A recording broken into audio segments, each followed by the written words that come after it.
with his light-skinned girl. I'm in love with his light-skinned girl.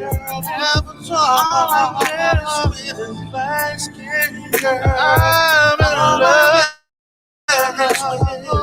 All I miss with an avatar. Yes, I'll buy you a stove. Yes, a refrigerator. Don't care about you haters. Yes, I am in love. And I don't give a damn if you don't ever care about. Why don't you leave me alone? I'm gonna ride for her and I'm gonna win strong. I'm gonna go from channel to channel. I don't give a damn if you think it's a scandal. I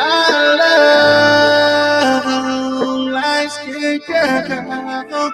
They make my world out.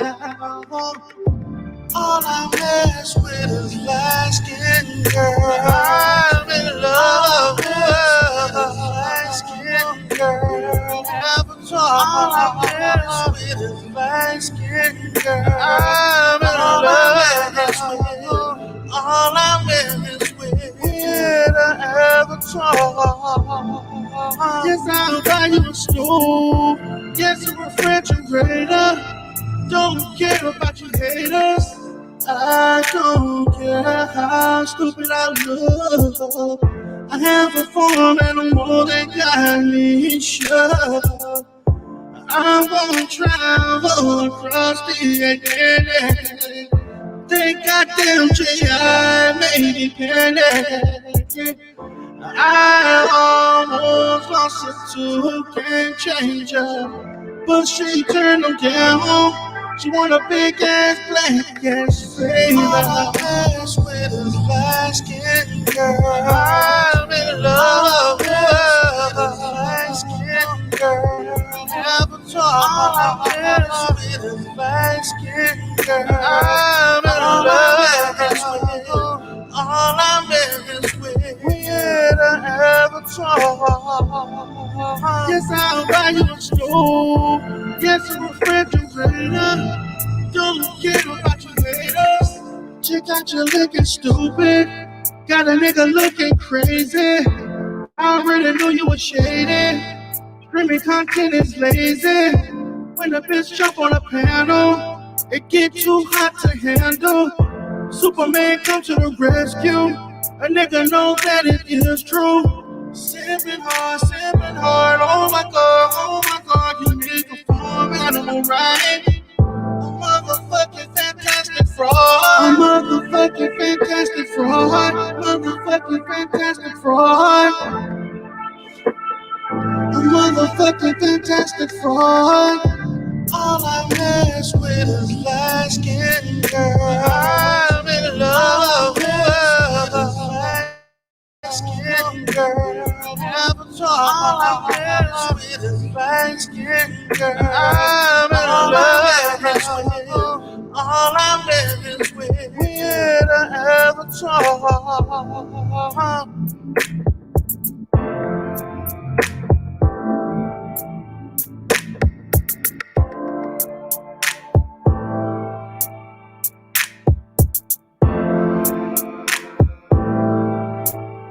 Have you slapped anybody yet? No. All right then, goddamn it. Same here. You know what I hate? You know what I hate, guys? I hate. What the fuck? No, that's right. No, I don't know. Tell her so she can fucking be able to swallow it and not lick it off. Man, you gotta tell her. No, man. No. That's just like, for me, I don't even, the head shit don't even work. But like, for me, like, that's like a requirement, man. That's the one thing that I got from porn is like a godsend. Like, that shit is a hate. So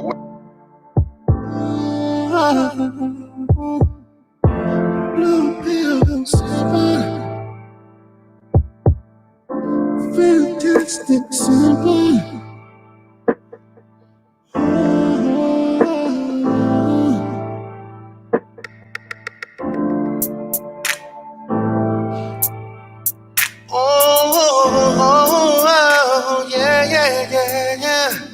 Let's celebrate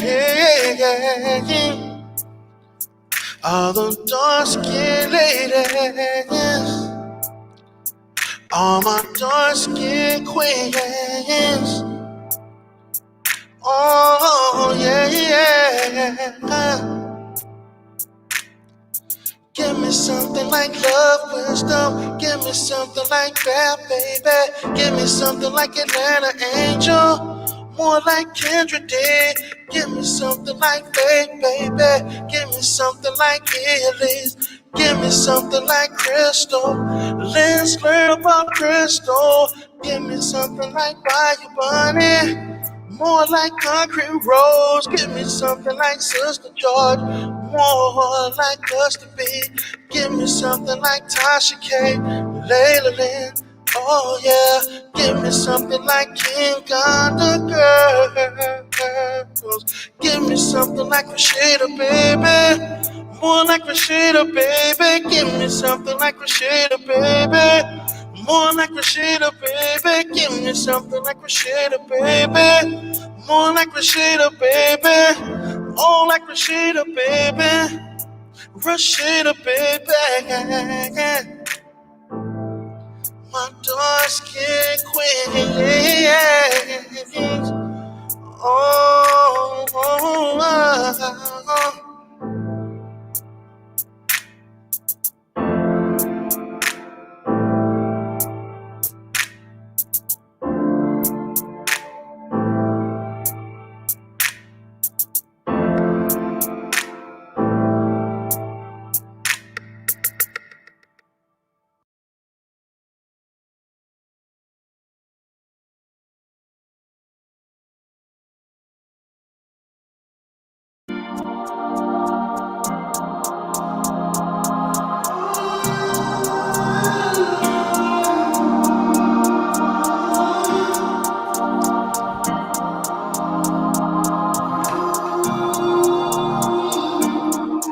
I can take it slow. I can take it slow. Baby, I can take it. Can you take it? Yeah. Baby, you can see it. Baby, you can see it. I feel it. I can feel it. Yeah. Taking my time with you, seeing your point of view, trying to get to know you, learning what you like to do, finding out what we have in common, preventing differences from happening. Through all of this, enjoy my time. Yeah. Get to know you is not a crime. Take it slow. I can take it slow. Baby, I can take it. Can you take it? Yeah. Baby, you can see it. Baby, you can see it. I feel it. I can feel it. Yeah. You told me all about the past, about relationships that didn't last. She wasn't shy about the details, how the niggas put her through hell. She admitted to her mistakes, and now I know that she's not fair. She told me all about this free lady, 'cause she thinks so highly of me. I can take it slow. I I can take it slow, baby. I can take it. Can you take it? Yeah. Baby, you can see it. Baby, you can see it. I feel it. I can feel it. Yeah.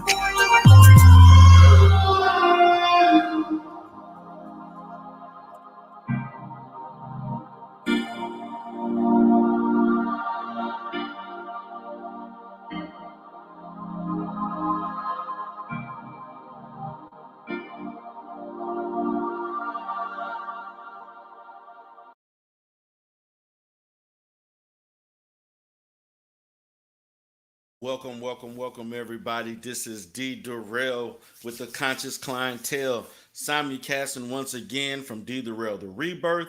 And also, I am posting this video on D. Durrell Life Solutions. For those that are new to the platform, you can subscribe to D. Durrell Life Solutions. I'm right now at 110 subs over the last 2 months. Also, D. Durrell, the Rebirth is steadily growing, well over 1,000. 1,100 subscribers. That channel is basically a channel that I stream on YouTube, doing a brother bad and not allowing me to upload, not allowing me to post. I can't do any of the functions on that channel. Therefore, I did create D. Durrell Life Solutions as being my main channel. And for those that are not subscribed, that are in here today, please subscribe. Anybody listening to the replays, anybody that's listening to this particular show, if you're not subscribed to D. Durrell Life Solutions, I beg upon you to please subscribe to the channel. I would like to get my subscribership up on that particular channel so I can get it monetized as soon as possible. D. Durrell the Rebirth basically has about 1,000 watch time hours left in order to be monetized. But unfortunately, I don't know if I'm going to be able to log into it, set it up. So if I'm able to do it, some days it allows me to log in, some days it don't. But it just so happens, a miracle happens that I can log in. I will set it up so that I can begin to monetize the channel and so on. But until that happens, guys, this is how we're going to operate the show. Now, I'm going to give you a recap of yesterday because yesterday will set the mode to why I decided to create today's show today. Okay. Now, you all know that I am a mental health professional. You all know that I am a licensed professional counselor. You are aware that I have businesses and so forth in 3 different cities in the state of Texas. I also provide residency and housing for adult mental health clients. That's well documented. When I go to one particular location, you see my training and degrees on the wall. Okay. I have been dealing with sex offenders almost throughout my illustrious career. Matter of fact, my practicum internship prior to graduation was at an all male sex offender group home for adolescents.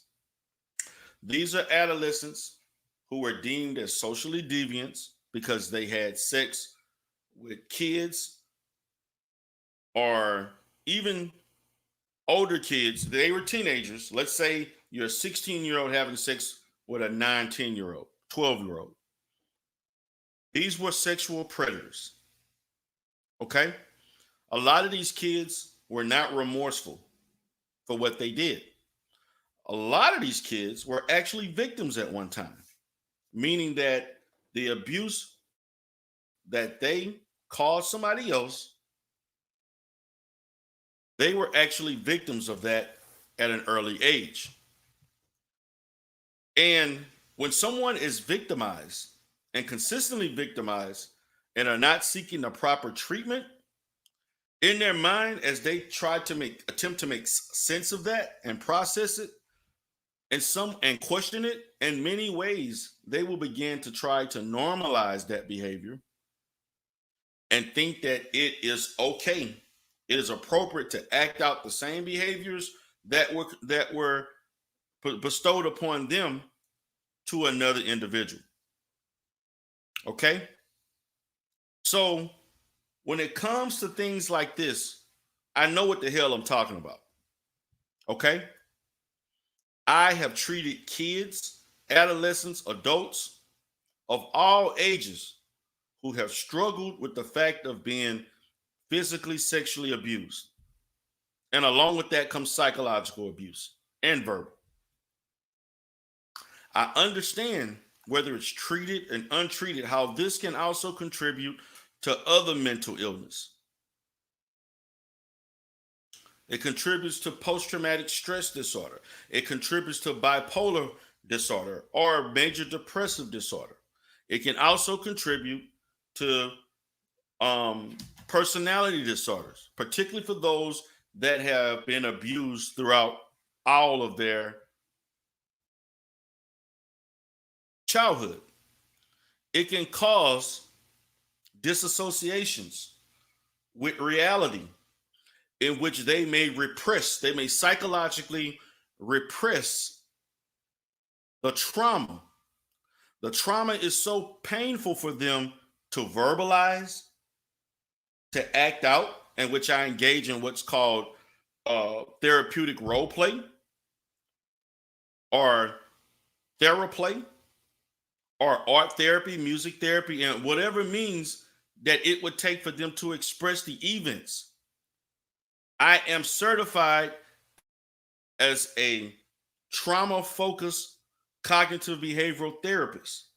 I have been trained, particularly for young kids, how to facilitate therapy in such a way in which they get involved in what's called a narrative script. A narrative script is characterized by you, from a therapeutic perspective, monitoring a child through the act of them actually being sexually abused, in which they will start from one scene at the beginning and step by step in chronological order deal with the trauma that they experienced, and I allow them to act it out. I allow them to show me scene by scene how that occurred.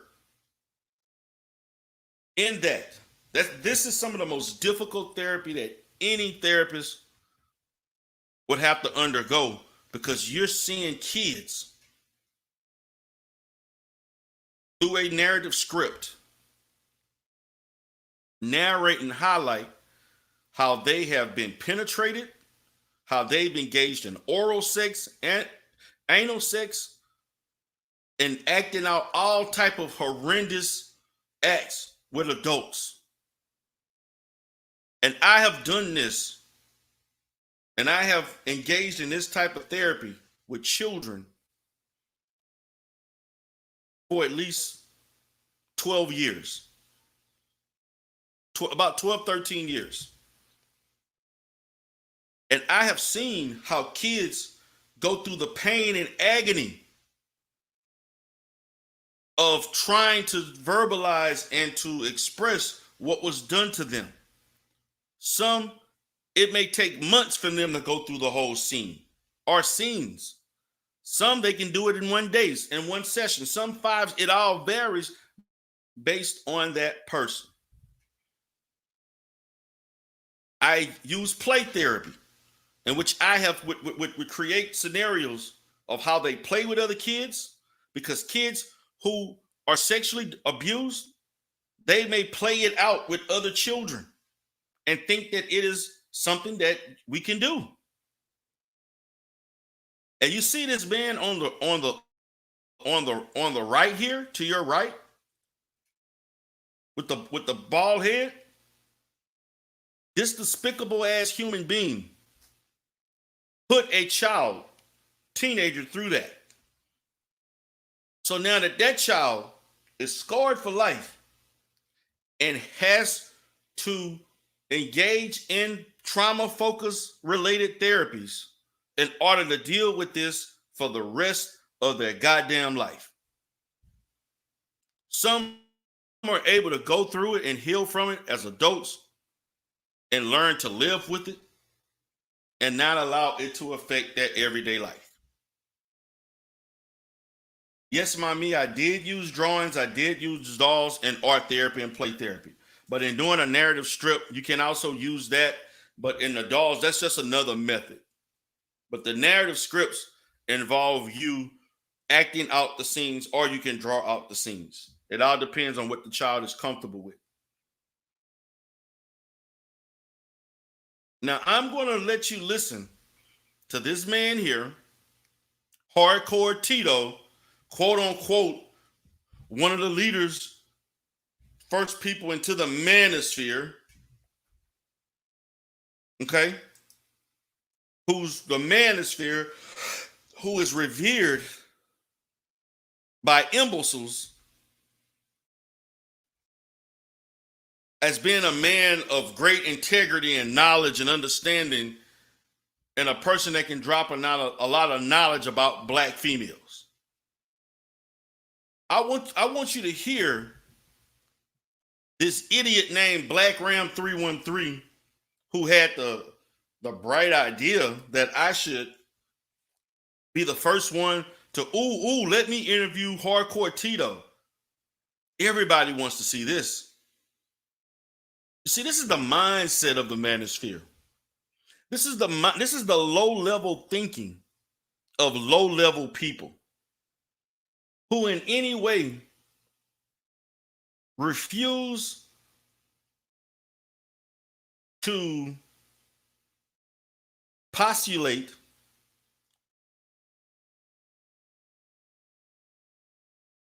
the outcomes of their behavior and the backlash that could occur.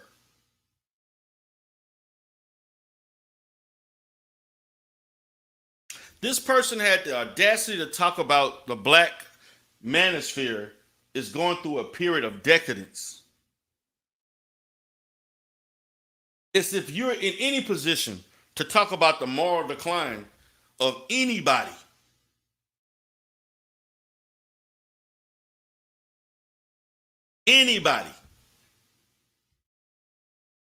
and he's not the only one. No. He's not the only one. So I'm going to let you listen to this. Listen to this. This filth. Under fire is because of shit like this right here. You got the respectable, the elderly, the OG in the game. 1.0, 2.0. Supposed to have all this knowledge and wisdom. And we got your boy, Black Ram, doing the live stream talking about he's back. With your boy, Hardcore Tito. Your boy, Hardcore Tito, he's fresh out of jail. I'm not sure if he got out on parole, on probation, if he served this whole sentence. Did he get out because of COVID? Did he escape the penitentiary? We don't know. We just know that he's back. And since he's back, for some reason, we got to interview this brother. Because I guess what he was saying in the past was so good, so hardcore that we have to overlook all of his transgressions, and we got to interview this brother. Now, I didn't watch the interview. It was too long. It was an hour and 47 minutes. Now the interview could have been interviewing Hardcore Tito to see how he was in jail, what his plans are going to do to get out. Does he need any support in his rehabilitation or his comeback into a fellow content Well, I kind of felt that when I took my hiatus, that just about everything that could have been said was said. But you know, over the years, I've always been a person that tried to have a very interactive YouTube experience. I never wanted to be one of these Wizard of Oz channels in which a viewer would come and leave endless comments, and then you wouldn't see any responses to them, maybe a like here and there. I never wanted to be like that. So I've always been fully interactive with my subscribers and with other content creators like yourself. And so I stayed in constant communication with a lot of these guys that are creators and that are my day one subscribers. And let's stop the show right there. So you mean to tell me, Hardcore Tito, when you was locked down for 6 winters and 6 summers, you was allowed to keep contact with your YouTube audience?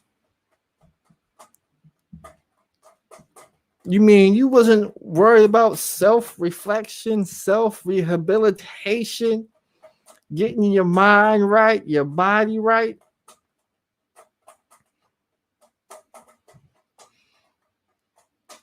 You was keeping in touch with your YouTube audience. Well, this is gonna be pretty good right here. You know, so they would say, "Oh no, you still relevant, man. You up there with the great ones and all of that." And why the accolades are cool, you know, understand that I never came here looking for fame. I just came here, you know, wanting to wake brothers up to the ways of Babylon. That's it. That's all. That's the most important. Oh, we got us. You mean your audience who knew of your criminal past, of you victimizing teddy bears, robbing elderly teddy bears, still shared admiration for you because you wasn't a money grab, anything, that your heart was always in it for the brotherhood. And that genuineness, something we don't see too much often because the space has definitely changed since you've been gone. But I've always been reminiscent of that, how you would make that abundantly clear. And brothers could sense that and can feel that. And that's what made your channel so unique, that it wasn't about fame or notoriety. It was about just telling the hardcore truth to the brothers, man. And you always have put the brothers first. And that's what resonated with me. And this is why you and I have always had, you know, our collaborations and our friendship over the years, because it's always been about the brotherhood. It's always been that for me. So definitely that was one of the hallmarks of your channel for sure. Hold on, Black Rim. Black Rim. I understand you keeping your friendship with your brother Hardcore Tito through with a cash changed. What do you think about how the space has changed, man? I remember when we started in 2013, 2014, wasn't a such thing as a super chat. AdSense revenue was relatively new. There was no money being made in this space. Now in this sector, you have millionaires here. You have a sector that's changed from when we first started out, man. It's just, what is your thoughts and how have you seen it change? What do you think about those changes in this sector of YouTube? Well, I want to start off by saying this. For the past few years, with the just departed administration that we had, you know, the economy was very good. And so, you know, brothers were flush with cash, and that was the time that they chose to go look for a mate. So maybe it kind of trended towards, you know, that sphere of thought of going to look for a mate and dating and mating, you know, thoughts and all of that. But right now, we're going into a time of damn near Armageddon. So you already know who they're going to come back to. Oh, stop the show right there. My man Rollo, he comes through with a $5 super chat. He says, good to see you got the super chat back. Yes, it's good to have it back. But your boy Hardcore Tito, he been keeping up what's going on in the Manosphere, huh? With certain individuals that I was, you know, kind of made aware of in the past few months. by like I said, the subscribers that I kept in constant communication with. And you know, they would talk about various brothers that were, you know, giving out, you know, dating advice and all of this. And I'll be like, well, wait, how is that a part of the Manosphere? And they would say, hey, that people are saying that they part of the Manosphere. Now, without trying to kick off any beefs or without mentioning anybody's names, I'm just gonna say this: what the Manosphere is it's not a organized collective. It's not any type of political movement. What the Manosphere is a school of philosophy that is dissident against this current format of society as it relates to Black men. So I don't see how you know, with the channels and the individuals that give out a lot of dating advice. I'm not hating on these guys or anything. You know, there might be an overlap of subjects there. You know, when they talk about female nature, it might be an overlap with some of the things that we talk about with female nature, but that doesn't necessarily make them part of the Manosphere. So let me give you an example. Oh, so it looks like your boy Hardcore Tito, he may come back and start regulating what's going on in the Manosphere, because these dating coaches, and we know who they are, we know who he's talking about, even though he's not using names. You know, your Kevin Samuels, your Obsidian's dating coach for the non-select, your Alpha Male Strategies, your Alan Roger Curry's, your Lacarios, your Steve the Deans, your Steph is Cole. What's up? Yeah, worse and worse.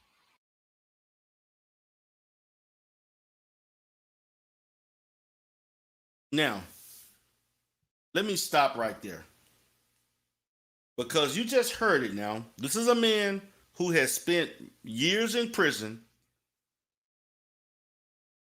who was worried about the Manosphere instead of worried about correcting his behavior. This man was worried about the authenticity of the Manosphere. He was worried about dating coaches and pickup artists and who's coming in, who's making money, how they're different, comparing and contrasting. It seems like to me he occupied most of his time counting down when he can get back to the Manosphere, instead of attempting to work on himself and develop himself so that he can avoid recidivism. This is very problematic. This is a problem. This man is not worried about the fact that he violated multiple individuals. This man thinks he did nothing wrong, because what I'm hearing from him, he has yet to talk about anything related to what he did and being remorseful and making amends. Not one goddamn thing.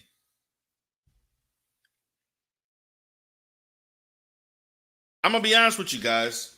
Watching this video really pissed me off, because I understand the nature of the victim and I understand the nature of the predator better than anybody. There's nobody in this space that can debate me on this topic, because nobody here has the experience and nobody here has the credentials and the expertise as I do. I don't give a damn about you and your red pill ideology that you derive from white men.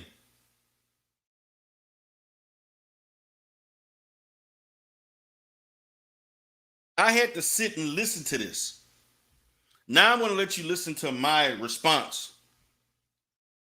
I'm going to give you my response. I want you all to listen to this and what I had to go through. Let me let you listen to this.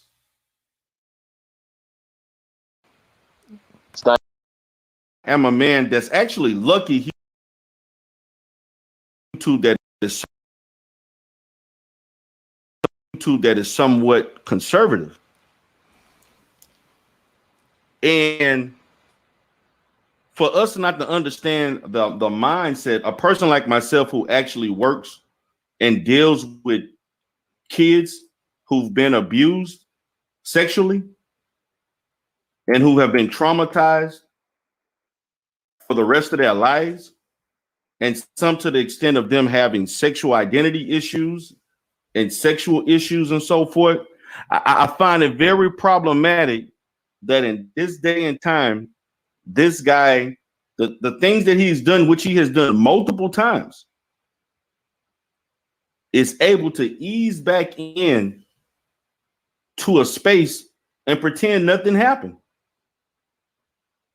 I find that somewhat disturbing.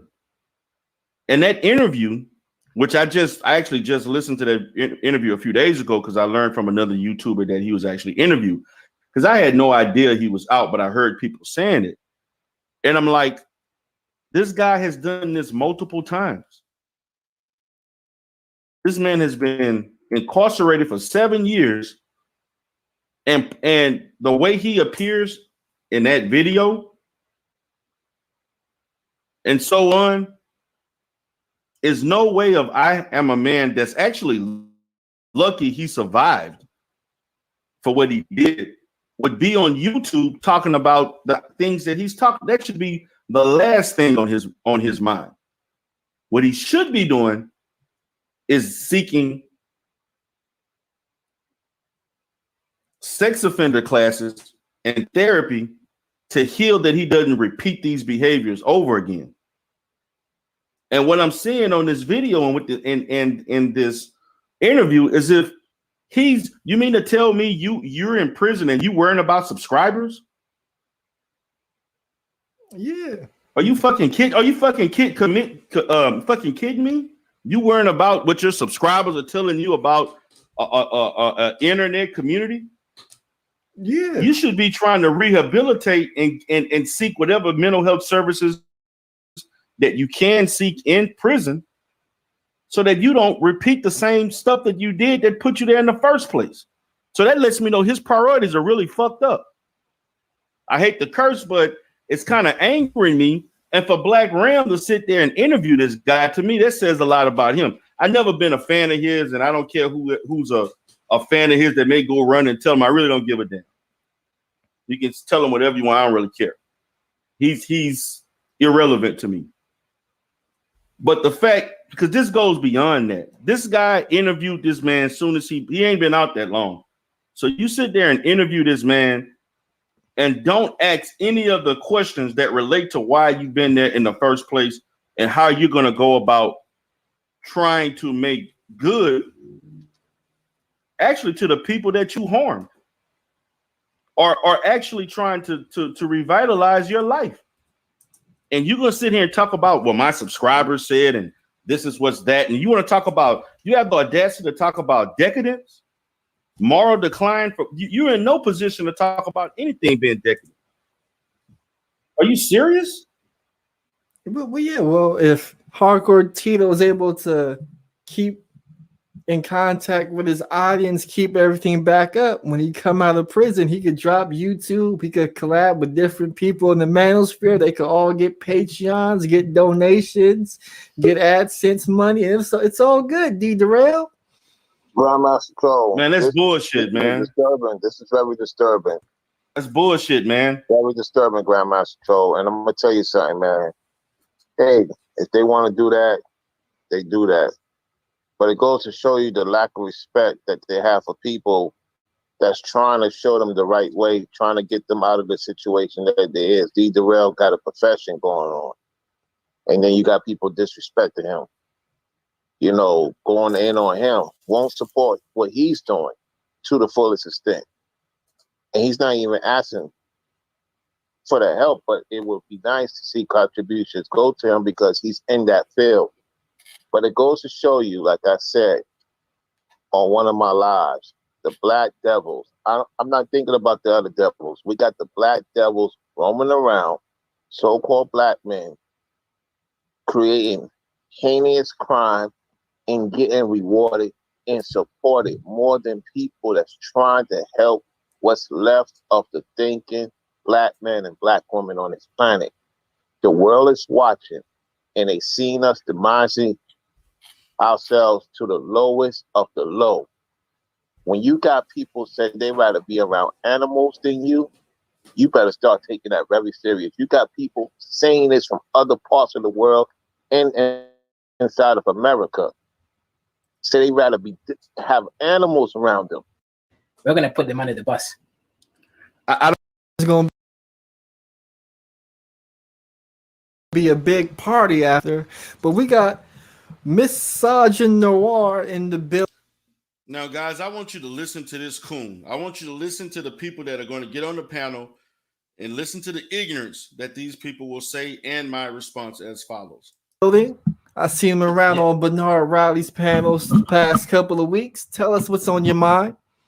Yo, what's up? What's up? You good, brother? Yes. Nice. So, yeah, there's a couple brothers and trying to cancel me out here. I don't know why. They think I'm a troll, but you know, it is what it is. This is the age-old thing, right? It's this, right? Whenever brothers can see someone and they think that he doesn't fit the mold, they're gonna, denigrate them, and they're gonna say they're not gonna defend them, regardless of the context or what's really happening. So that's it here. Like, brothers see T.I. as an alpha male, right? So they're gonna go try say, well, no, this didn't happen or this is wrong. But when it comes to O'Shea Simp Jackson, he worrying about who's a goddamn alpha male.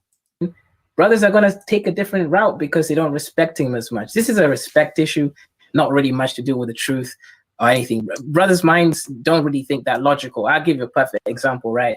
That brother over there, Mr. Fantastic Four, was like saying, you ain't no ADOS black man. You can't talk in this space, yet he has Jessica X on his channel. She ain't even a band. She ain't from America. But you see the point? Brothers don't know how to think logical. So brothers are always thinking from their emotions, and also they're falling in line with the alpha. T.I. is an alpha. O'Shea Duke Jackson is, I don't know, some omega stuff. So that's reality over there. We're just gonna fall in line and support who we think is the person we wish we were. But the person who we really are, which is O'Shea, we're gonna put them under the bus. I don't understand. What you're saying sounds irrelevant to what we're talking about. I don't get anything that you're saying. It doesn't make any sense. Oh, I mean, that's relevant to the statement of this thing. All the smoke for O'Shea, but your defense. We're not talking about O'Shea. So why are you even bringing him up? We're not talking about O'Shea. We're not talking about Mr. Fantastic. We're talking about Hardcore Tito and Black Ram 313. Well, I'm going by the title of this video.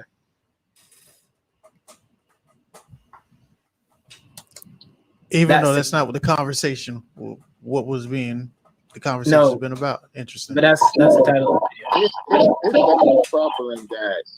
I don't know how long you've been listening. Man, it's just, hold on, low cast. Listen, Misogynist, man. If you don't know what's the topic, man, just rewind, listen to the thing, and then come talk about what we sticking to the subject, man. You talking about something far left. What is going on, man? I mean, I literally unbelievable. But fair enough, I'll do that. Say, brother. I was literally keeping the most. Let me cut you off right quick. Were you on Bomb's panel, Ashley? Who? Were you on a panel? Be smart about it. And dare I say it, if you... What up, Silva? Yo, what's going on, fellas? How y'all doing tonight, man? What's up with y'all? What's going on? Hey, D. Durrell was, that's not the kind of the big dogs. Kevin Samuels he was supposed to go on T.I.'s, leave him alone, but not have it points. And have a population of people who are extended. Can we stop him from being in the space? Well, yeah. People can shun his channel and stuff like that. But he did his time. I'm not defending his behaviors or anything like that. But I'm seeing people losing their minds as if they have access to the supercomputers at YouTube to ban him from YouTube. you can't stop him from being on YouTube. He can make videos on top of videos as much as he wants, you know, but I'm pretty sure he can't make videos like he used to talking about black women, because he has a reputation now. But I just don't think it's worth it for people to be losing their minds like this. We don't have much control of YouTube like that. Brother, who are you considering to lose their mind? What we're expressing, I don't know how your country or wherever you're from, you have a distinct accent. I don't know how they view the type of crimes that are committed upon children and so forth. But in America, we take that very fucking serious, and we look very negative upon people who do things like that. So I don't appreciate the nonchalant attitude that you have towards this, as if he committed a what I would say violent crime. Okay. Bro, what do you think? You want me to scream and shout? I didn't say that. Did I tell you I wanted? No. Listen to me. Oh, wait a minute. Wait. Let me finish. Let me finish. I didn't tell you to do anything. I said I don't appreciate the nonchalant attitude you have. This is my placid demeanor. I don't understand what you want me to do. I don't know what I don't care about your appreciation. Well, you don't have to. Well, you know what? I don't care for your attitude about the situation, which I expressed. And so with that being said, okay. What are you gonna do about Tito? No, because you're one of those. No. Wait a minute. What are you going to do? What would you do? What would you do if he? What would you do if he harmed your child? What would you do if he harmed your family member? What would you harm your child? No, I didn't ask. I'm asking you the question. What would you do? Okay, well, I would do something. No, you're not going to do any. You're not going to do anything. You're not going to do a damn. How are you going to ask me a question that when I answer you? Well, you're not going to do anything. You're not going to do anything. I don't understand. But you asked me a question, I gave you an answer, and then your answer. No, you didn't give me an answer. What you're trying to do is in some way you're trying to deter away from the fact that this guy has committed heinous crimes, and we're trying to pretend like it never happened in this space. That's what you're acting. Did you listen to what I said earlier? Yes, I did. I did listen to it. I did listen to it. And again, you give the attitude as if what he did was not a big deal. He moved forward in life. Let's just forget about it. That's the attitude. No, that's the president. That's your interpretation. I would think the chat. There are some people in the chat would say the same thing. Bro, you want me to repeat what I said? No, I'm not here to please you, but let me repeat. But you know who said I don't want you to please me? So why are you taking it up on your head to appreciate or not appreciate what I said? I wasn't defending the guy. Because then if you don't listen, if you think he belongs in the space, just say you believe that he belongs. I did not say that. No, I'm asking you that. I'm asking. Do you think he belongs in the space? No. Did I? Now y'all hearing the bullshit I had to deal with. Okay, then. So if you don't think he belongs in the space, why are you filibustering right now? I'm not filibustering. I said what I said. Yes, you are. You came here. Man, you came here. Would you let me talk, bro? Like, I don't understand. You came here. You came here with a perspective in which you just wanted to say your own position. Bro, listen. You're trying to bully me. And that no, I'm not trying to bully you. You sound ignorant. You sound very ignorant. No, but you keep telling me what I said. You sound ignorant. You sound very ignorant. That's what you sound like. You sound very ignorant, and as a man, you're not taking this as serious as. Yeah, okay. Get off the panel. How serious do you want me to take? You want me to start screaming and pulling my hair out? How serious? What are you gonna do about it? He served his time and he's back out. What are you gonna do about it? Since you're so passionate about it, tell us what you're gonna do, sir. What are you gonna do about it? He's out. He's in Chicago. Do something about it. What are you gonna do? You have all this mouth. What are you going to do? I'm gonna let you speak since you wanted a chance to speak. So I'm gonna mute myself and let you. No, I'm gonna let you finish. I asked you a question. I'm waiting for your answer. What are you going to do about it? Because it bothers you. I'm waiting. It bothers me that a registered sex offender comes into the space and people are pretending that nothing happened. That bothers me. But again, But you know what? But listen, you're not asking my question. Listen, what are you going to do? I'm about to answer. If you give me a chance to answer, I'm gonna answer. You didn't do that to me, so I'm gonna let you talk. Okay. So then we're just gonna have to go back and forth then. I'm not gonna do that. Keep talking, man. Okay. I'm listening. So Dwayne, you want to speak, brother? Yeah. What's up, everybody? What's up? What's up, Dwayne? Now, listen to me carefully. Listen to me carefully here, right? I'm not trying to make this a Caribbean versus American thing, but over in our culture, these kind of guys with those kind of charges, they rather off themselves. They rather off themselves than face the court, than to go through trial. No, not even lawyers will take the cases. And you know the legal system is innocent until proven guilty. So that's just food for thought. Dwayne, the thing is, I've had bouts with this DRL guy. He doesn't like Caribbean people. He can deny it all he wants. And Serious? Wait a minute. Wait one goddamn minute. Where did you ever get that I don't like Caribbean people? I've been Where the hell you got that from? I've been on your and live. when did you ever hear me say that I don't like Caribbean people? Why wouldn't I like my own people? Why wouldn't I like my own people?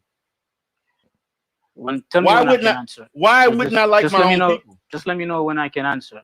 Because you asked me when you said that. Go ahead. You said it on Reg's live. You had bouts with Preem over that.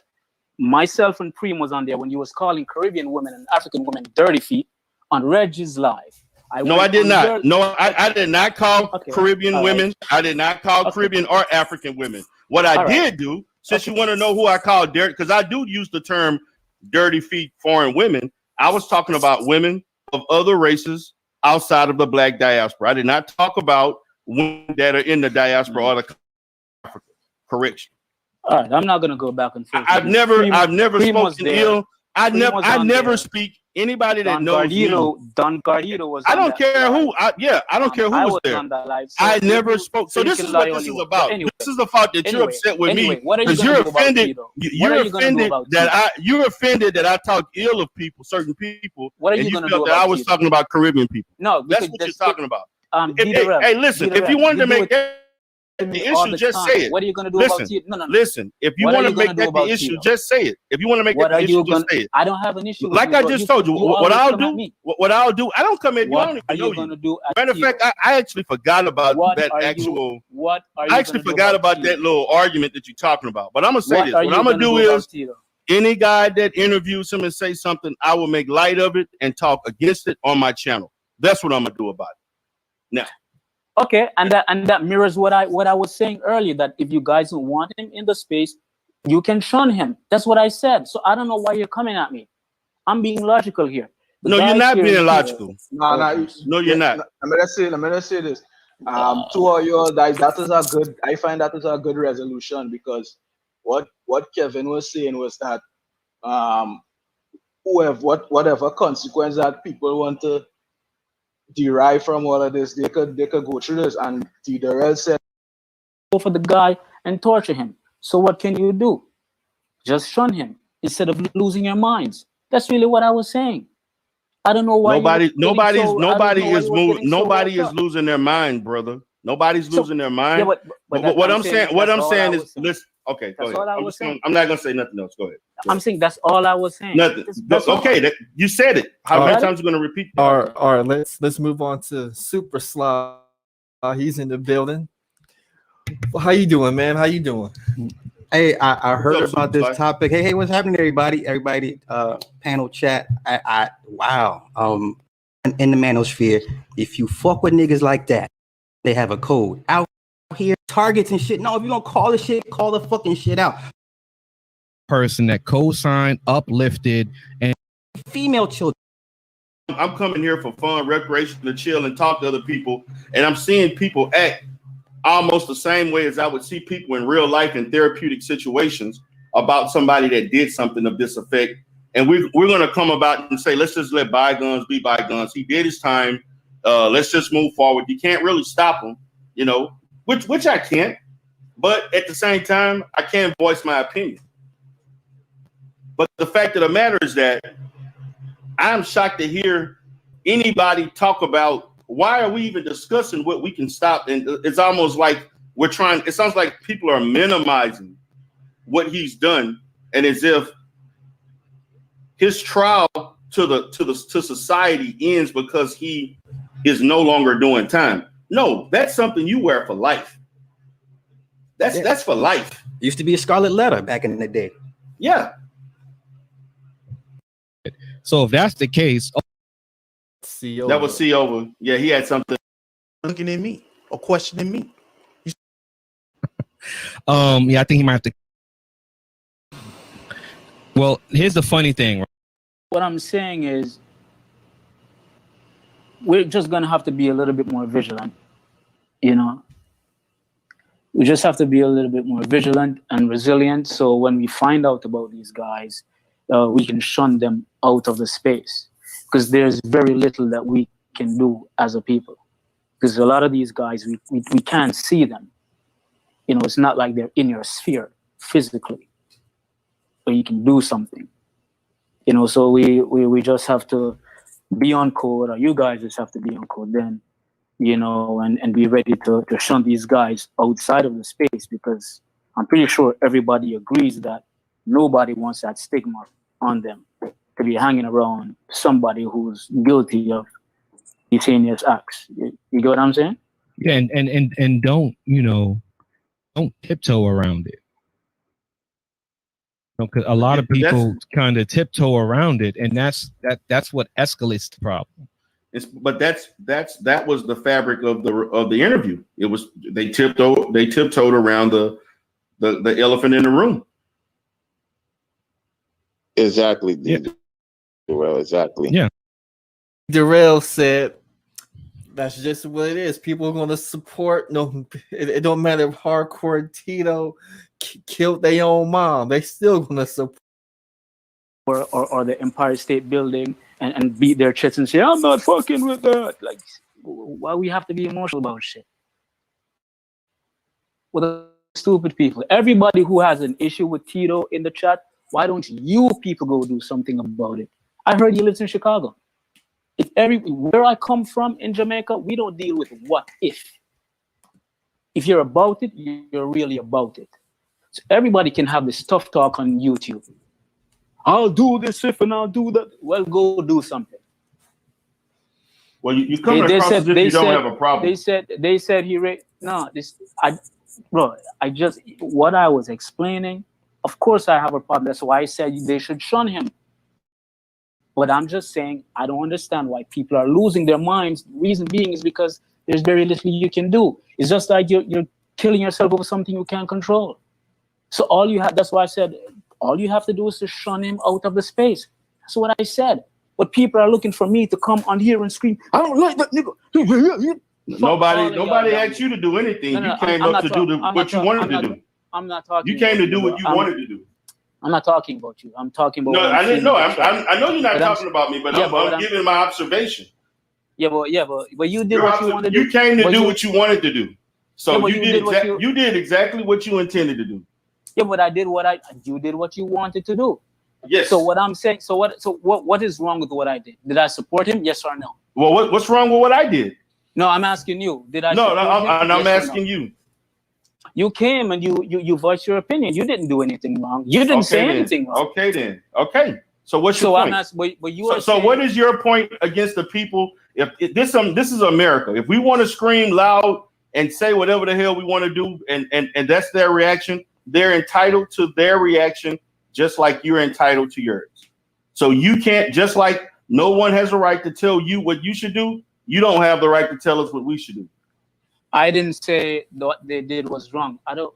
Am I? Well, then if you didn't say that, that's what you spoke about the whole time. No, what do you want me to do? Do you want me to scream? Do you want me to yell and pull my hair out and do all this and that? Nobody, like you said, you feel like people should shun away. That's what we'll do.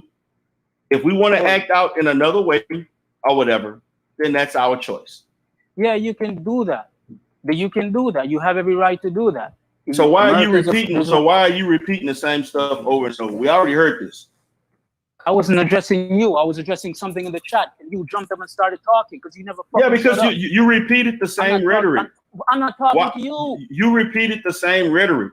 Bro, I'm not talking to you. Yeah, you're talking to everybody. You're on the panel. No, I'm not. You're talking to everybody. GMT, what didn't I say? What didn't I ask you what Celeste was saying? I didn't say D-Darrell, bro. Like, come on, man. You just stop. You repeated the same thing. You said the same stuff you said when you first came. It does matter. We've already heard that. We've already heard that. Are you going to come with some new? Are you going to come with some new talking points? How many times you repeat? Can we hear some new talking points? How many times you call people dirty feet? Can we repeat some new? Can you give us some new? You call people dirty feet?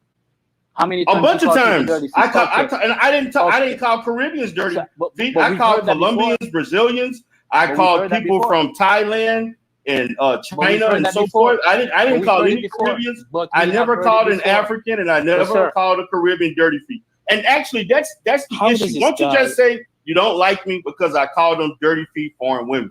If you don't like that and you SYSBM or something like that, just say it. I respect it. Just say it. That's your issue. And I'm gonna keep calling them dirty feet. You gonna stop me? So or are you just gonna shun away? So are you gonna? What can you do to stop me? So you're kick my ass?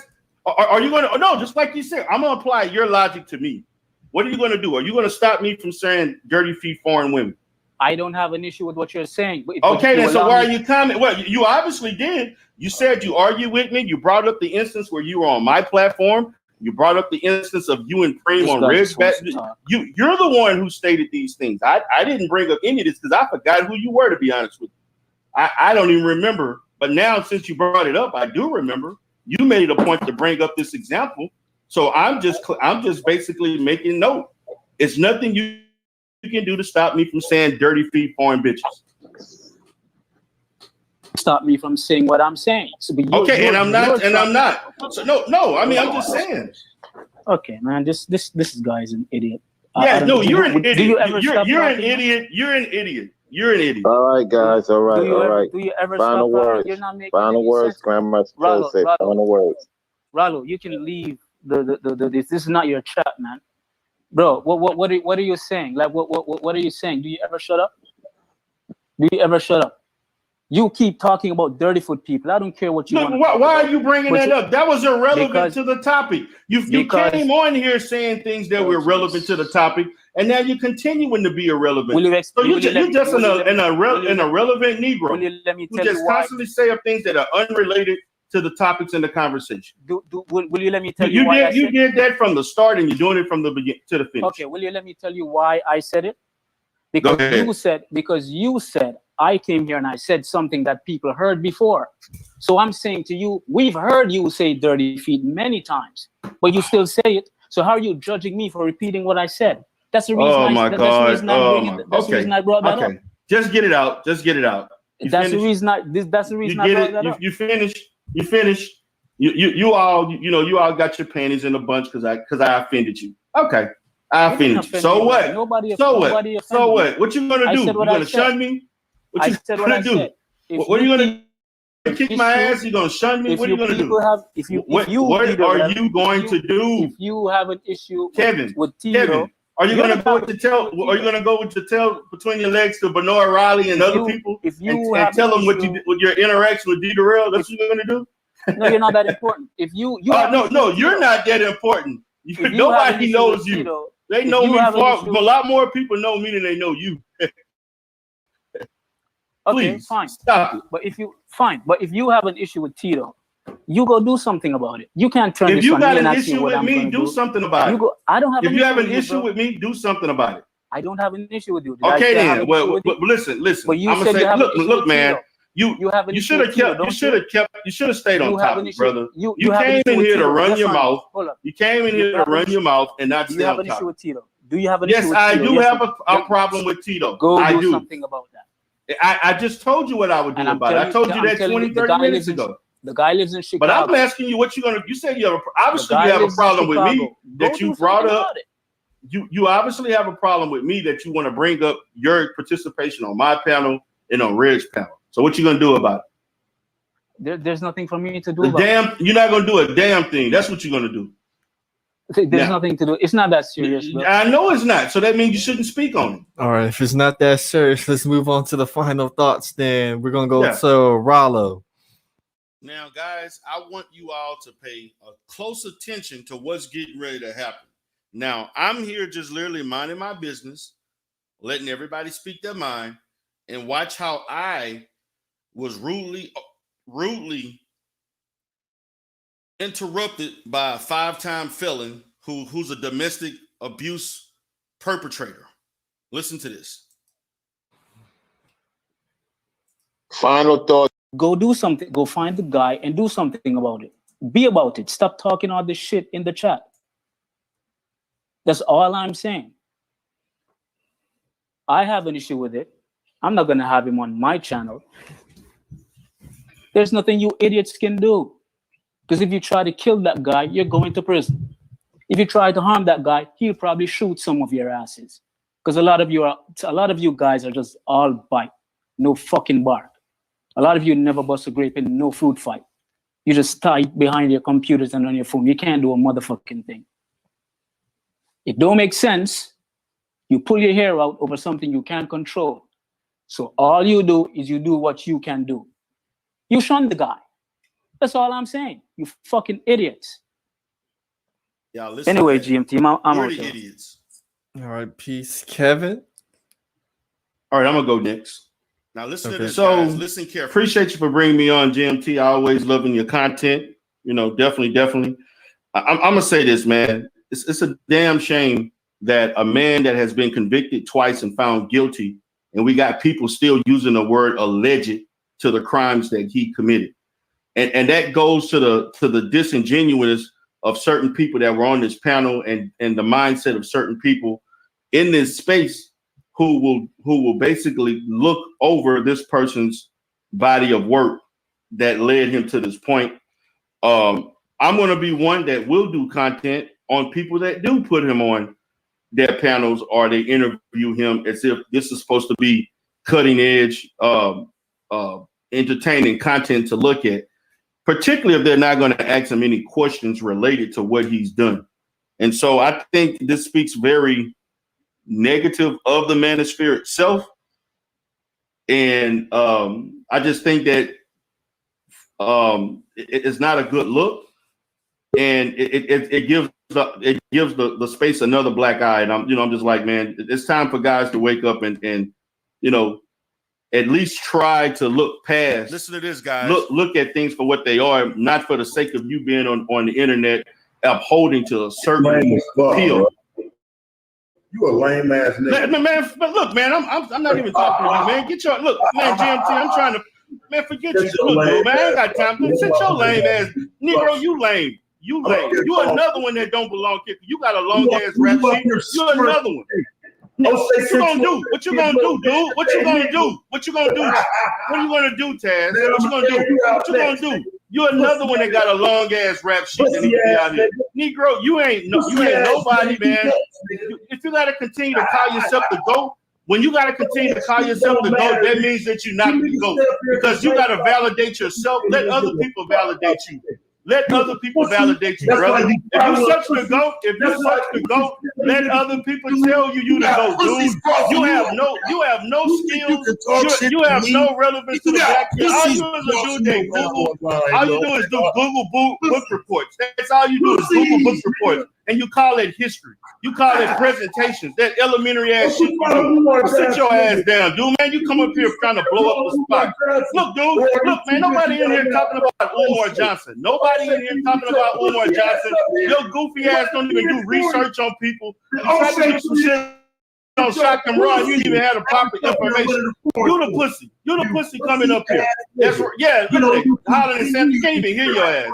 How the fuck you spit? How you doing talk like niggas? You ain't pop shit. Man, look, sit your ass down. If you want to deal with O'Shea, deal with O'Shea. You talking to D the real. You keep deal with me you deal with O'Shea on your own time. You talking to me. You ain't talking to O'Shea, Negro. You just mad. You mad that he don't fuck with you no more? You wasn't saying that shit with you was horning around on his panel every goddamn Sunday. You wasn't saying shit then. Now you want to have a change of heart now. talking about? You was doing them fucking Sunday rumbles. You was all in his dick then. So why is it change now? What's the change now, Negro? You want me to go pull a string? You want me to pull a you pull a screen, nigga. That's all you can do is scream, nigga. Nigga, I got businesses, nigga. You got a fucking scream. I got businesses. I got businesses while you got streams, nigga. That's all you got. That's your highlight of your life, bro. That's the highlight of your life. You a loser. You a loser, dude. You are a loser. You a little bitch. You a 6'7" bitch that got no talent. No talent at all, and your only fame is YouTube, dude. You're a sad excuse for a black man. You're a sad excuse for a black man, and you think you can come up and demand respect from somebody. Nobody don't respect you, dude. You horrible, man. You're a horrible person, dude. You have no knowledge, man. You have no knowledge, no skill, no background. You have no credibility to speak on anything that you talk about. All you can do is scream loud and call people bitch ass nigga, call people pussies. That's all you can do, man. That's all you're good at, dude. That's all you're good at. That's all you're good at. That's all you can do, brother. Brother, that's all you can do. Brother, you're not on my level, man. All you can do is shine my shoes, nigga. All you can do is shine my shoes. Come shine my shoes, Negro. That's all you can do. Come shine my shoes. You know what, nigga? I can come. You know what? I'll hire you. I'll hire you at one of my businesses to come shine my shoes and sweep my floors. Come clean out my vans. My trash. Now hold on. Okay.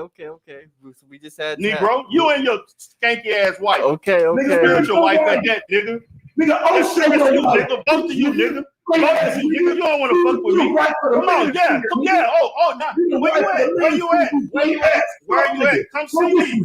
Come see me, nigga. Come see me, nigga.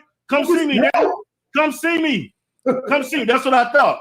See you. Punk ass, think you can come up here and blow up the spot. Nobody's been talking about you coming in. That's all you can do is come up and start shit. And I'm trying to get out the panel and just say my last word. You want to come up and talk to shit? I ain't got time for your weak ass. You've been wanting to do this for a long time. You feel good about yourself? You feel good about yourself now? You finally went one-on-one with D the Real. You feel good about yourself? You feel good about yourself now, nigga? You feel good about yourself, nigga? You feel good about yourself? Yeah, that's right. Yeah, I'm a bitch ass nigga. Just like you. Okay. Yeah, you a joke, man. You don't. You just mad. You just mad. Nobody want to fuck with you. You little bitch crying, man. What you whining for? Go do your own thing. Okay. Can you guys hear me? Hey, man, DMT, I'm trying to show you respect on your platform, but you coming up here blowing the shit up. See that? I don't give a fuck what you talking about. What the fuck are you? Okay. Can you guys stop arguing? Bitch, nigga. Shut up. Can you guys stop arguing? Your wife run you, nigga. Your wife run you. Can you guys stop arguing? Nigga. You hear this fake ass nigga? How many times you gonna tell me? Come, your wife run you, nigga. Your spiritual wife run you, nigga. Your spiritual wife run you, nigga. She run you. She run you, nigga. You wait for the 23rd of the month to fucking check, nigga. That's what you do, nigga. Get a motherfucking job. Yeah, you shut up, nigga. You wait for the 23rd, nigga. That's what you a 23rd ass nigga. That's what you are. That's what you, nigga. You don't got no job. You got no training. You got no education. You shouldn't even be talking to me, dude. You should not be talking to me. Because you have no reason to be talking to me. Nigga, you ain't shit. You ain't shit, nigga. All you can do is yell and scream and curse. I was trying to say last words, man. He's still running his mouth. He's still running his mouth, dude. DMT, he's still running his mouth. I'm trying to finish what I had to say. I'm really that, nigga. You a bitch ass. You ain't shit, nigga. I'm trying to get y'all to stop. I'm gonna be quiet, man. I'm gonna let him talk. Now you want to disobey orders, nigga. Shut your bitch ass up. Nigga, who the fuck are you, nigga? You can disobey orders. Sit your ass weak ass down, nigga. I disobey you. Nigga, you should be trying to obey me. If anything. All right, hold on. No, who the hell you think you are, man? Hold on. You right to laugh at yourself. Hold on. I'm not that nigga. Man, get a literate ass. Hold on, hold on. Mess with a literate ass Negro like you. You didn't want to bring up O'Shea, nigga. Address me for me, nigga. Don't bring up nobody else's name. Address me to me. Address me. Address me. Address me. You a simp ass nigga. Your wife run you, nigga. You a weak ass Negro, nigga. You a weak ass nigga. You bring nothing to the table. Nobody want to fuck with you, and you mad about that. You mad nobody want to fuck with you. You mad nobody want to fuck with you. You so desperate. Now you trying to join some fucking anti-fraud warriors and shit like that. You don't have no content. Where's your wife, bro? Yeah, nigga, look at that. Nigga, that shit filtered. Your wife don't look. Nigga, that's some filtered shit. Nigga, please, nigga, that shit ain't her. Nigga, that bitch don't look like that. That bitch don't look like that. That ain't really her. That bitch got a botched up ass. That bitch paid for a botched up ass trying to look like Uppy Unicorn. Sit your ass down, nigga. Your wife ain't never came up. Get the fuck out of here, nigga. Sit your ass down. Sit your ass down. Where your wife, nigga? You don't have a wife. I'm legally married, nigga. You got some fucking unsanctioned spiritual shit that don't mean shit. You ain't got shit. You and your wife ain't shit. You and your wife ain't shit, nigga. Hold on.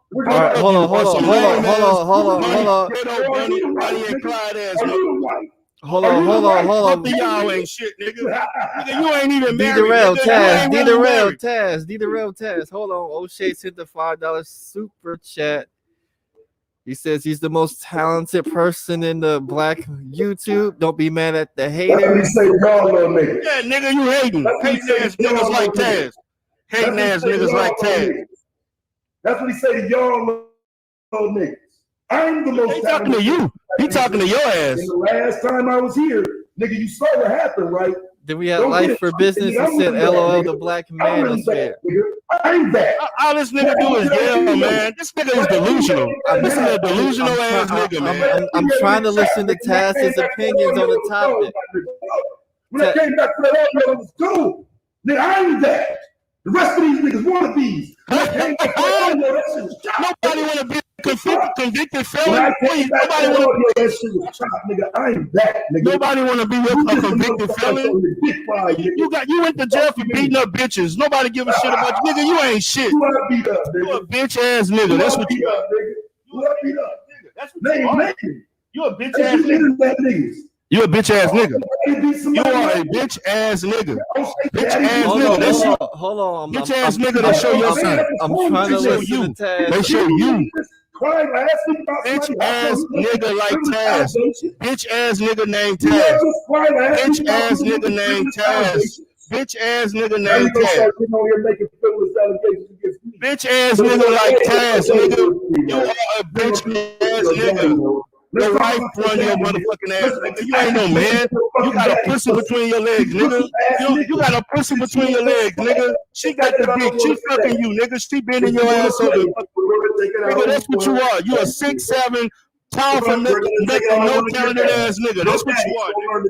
That's what you are. That's what you are. You shut the fuck up. You shut the fuck up. You shut the fuck up, nigga. Hold on. Shut the fuck up, nigga. Hold on. I don't want to drop anybody. Fucking undisciplined ass nigga. All right, I'm gonna bring both of you guys back up, but I want to hear Taz's opinion on the situation. So I'm gonna bring both y'all up, and I hope you guys don't argue. All right, what's the situation? I don't know what the situation is. So we're talking about the TI allegations and how dudes in the manosphere take up for people who have crimes against underage girls. Oh yeah, you talking about basically the PJ Kid thing? The thing I was talking about when all these whole talk about it. Now suddenly it's TI is the hot topic. Everybody want to talk about the shit, but the shit didn't pop. Danger got accused of it. These guys don't want no smoke like that. The fuck? I'm saying they just didn't do these. They did it to O'Shea strings, but nigga, they did it to Dope Moon. They did this nigga. Hey Taz, you're Borgin. Taz, you're Borgin. You're Borgin. Your mic is Borgin. I'm just telling you, bro. Can you hear me? I can hear you now. But you're still Borgin. You're still Borgin. I'm still working. Yeah. That nigga got that cheap ass Walmart mic.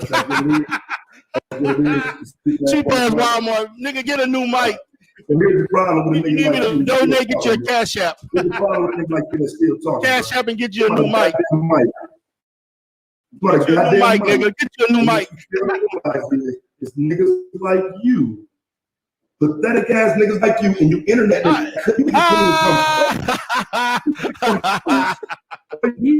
Nigga, get a new mic, you Borgin. You Borgin, nigga. Get a new mic, nigga. Get a new mic. You niggas want a motherfucker, bro. Get a new mic. I can't hear you, nigga. I can't hear you, nigga. I can't hear you. I can't hear you. Well, that's good then. That's actually a good thing if you can hear me. Shut the fuck up then. We can't hear your bitch ass.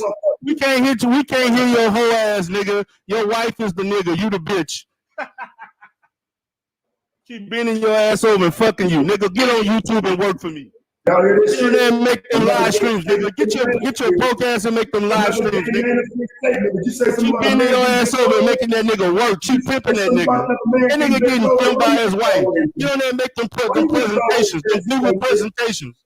That nigga ain't read a book in his life. That nigga doing Google presentations without reading the real full-edged content. Why do you niggas always say some gay shit? Away because nigga, I can't help if your bitch control you. I can't help if your bitch control you. I can't help if your bitch control you. She control you, nigga. I can't help that. Nigga, you feminine. Your bitch control you. My wife don't control. Your bitch control you. Your bitch control you, nigga. She control your ass. Go ahead, you still Morgan. Let me let you get this word out. Since 2019, bro. Control me how? If I ask control your ass, he control your ass, nigga. Taz, get your bitch up and do that live stream, nigga. Taz, make all the motherfucking channels that nobody want to see, nigga. Get your ass, get your unemployed ass up and work and make that money. You know we gotta eat. Talk to niggas like you. Yeah, nigga, I don't even acknowledge niggas like you. I don't even acknowledge people like you, nigga, because you are irrelevant and you're a fucking eyesore to the community. Can I get that money you owe me? Who did it? This is the first time you ever did something good in your life. This is the first time you ever did something that you would see my successful at. You're all let him talk. And you know it. It takes you to your pussy ass on somebody else's channel to talk shit. You're a bitch. Oh, nigga. No. First of all, nigga, you had ample time to come on my shit, but I had to kick your bitch ass off for trying to disrespect me on my platform, motherfucker. And if I come to the creators, every time I come on your shit, your fucking booty ass wife block me, so she won't let me talk, nigga, because she the one run shit. She run your fucking channel, nigga. Tell your bitch ass wife not to block me. Tell her not to block me. Tell your bitch ass wife to not block me. Tell her not to block me. Tell her not to block me. Nigga, why do you block me? Why do you block me, nigga? Every time I come on your platform, you block me. You come on my shit, I let you on. That's how much of a whole ass bitch you are. That's how much. Okay, start that motherfucker and I'll be right there. Start it. I'll be right there. I'm coming. You damn right, bitch ass. Man, GMT, I apologize, man. I ain't want to blow up your channel like that, but I was just trying to get my last words, but I'm not going to let somebody come and disrespect me. I apologize. I didn't want to do all of that. I don't want to bring drama to your channel, but I'm going to go ahead and drop off, man. But I just want to say, man, appreciate you for letting me on. I'm going to try not to act like that again, but I can't let nobody disrespect me like that. But peace. All right, peace. Now, you all heard it. You all heard that. That's what I had to go through. That's what I had to go through last night. Okay? That is what I had to go through. You know what I'm saying? Basically, me trying to give some sense to the goddamn space. I'm dealing with, number one, people giving support for pedophiles. Okay? Perpetrators, sexual predators, okay? Sexual deviants. And then I have to basically argue and act a goddamn fool with another career criminal who's a woman beater. That's what I had to deal with. This is what this space has. This is why I made the title today. We got to talk about this. The Manosphere, this is what this space is full of. So you can get if anybody wants to come up, you're more than happy to come up, get the link. I want you all to tell me what you think, give me your opinion. This is what I had to deal with. I have to deal with Negroes. When I'm coming onto a space, this is how I get treated when I go in certain spaces. Negroes think that they can come up and just disrespect me, try to loud talk me. They think I'm just supposed to like not say shit, and you acting a goddamn ass towards me. Okay? They thinking that I'm just gonna be okay with that, and I'm not. Ain't nobody gonna come in here talking to me any type of way. I'm a man first before I'm a therapist. Okay? I don't know what the hell he thought was going on. I don't know who he thought he was messing with. But see, he was shocked because he thought he was going to overtalk me, but I wasn't going to allow him to do that.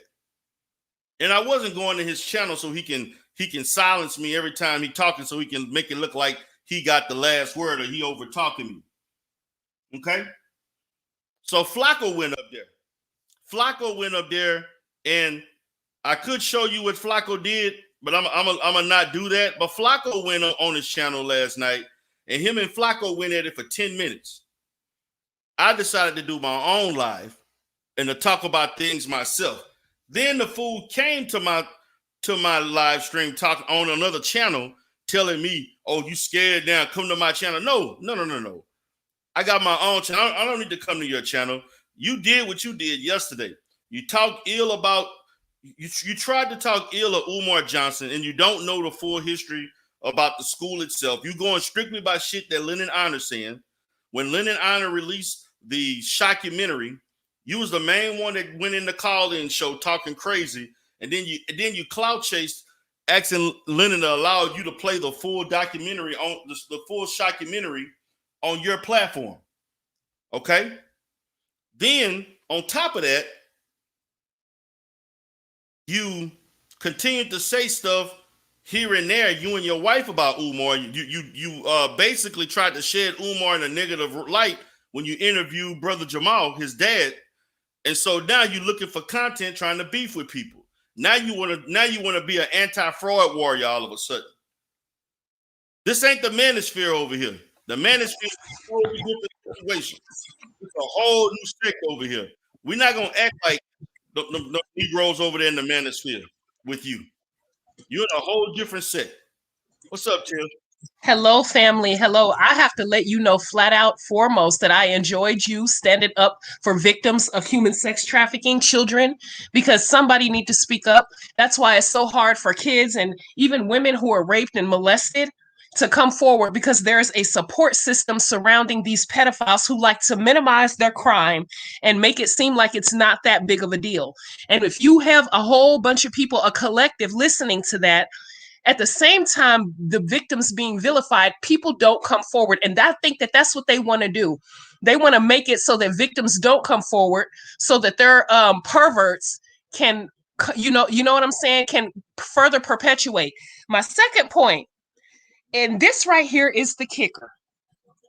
For the anti-fraud warriors to link up with such debaucherous individuals, a perpetual felony woman beater, a person who viciously and habitually beats the hell out of his romantic partners, and they want to co-sign that type of fuckery and bullshit, speaks volumes about them. You already have a bum, Lennon. You already have, you know what I'm saying, just people with low integrity. And I'm glad that you were sticking up for yourself. I was enjoying every damn minute of it. And if I had known ahead of time, I would have been over there having your back, because that's some bullshit. But you didn't have no problem. You were rolling with them punches and you were swinging back, and I love it. Somebody needs to stick up for victims. And I'm glad a trained therapist with a high work ethic was over there giving them the business. And then this bum, this criminal who don't even fucking know how to read the back of a cereal box, gonna have the audacity to challenge your intellect. I found that just ridiculous. Crazy. This dude has no training in anything, no specialty, don't even have a consistent work history. You spent half your life in jail.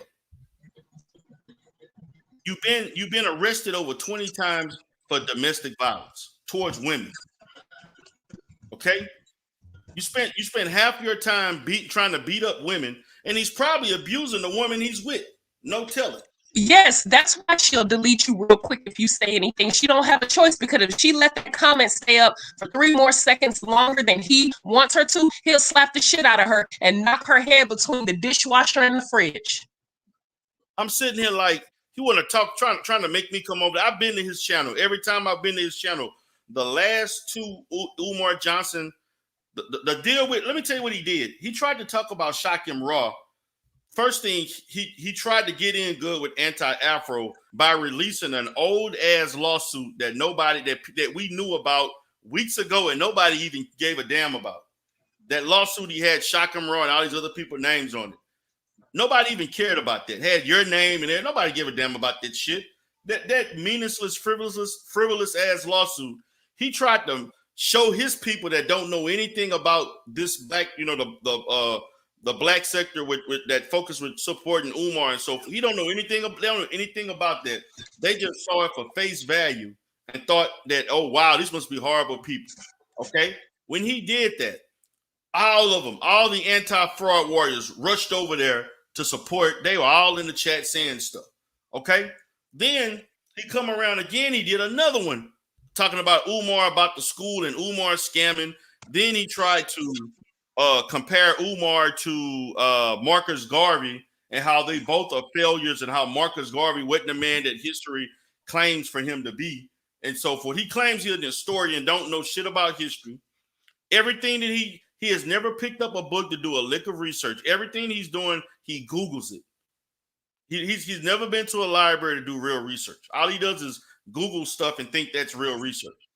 Then he come around with Shakim Raw and presents an old Facebook page or old website page that Shakim Raw doesn't even use anymore. He had another updated page that he had to tell him about that was totally different from the original one that he did years ago.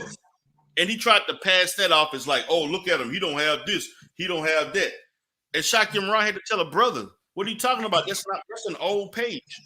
Like you went up there with no information. You didn't do your research, but you're trying to go up there trying to talk about people and trying to discredit Shakim Raw. If you don't believe in comedic science, that's you. But you can't tell somebody else what they can teach and what they believe in.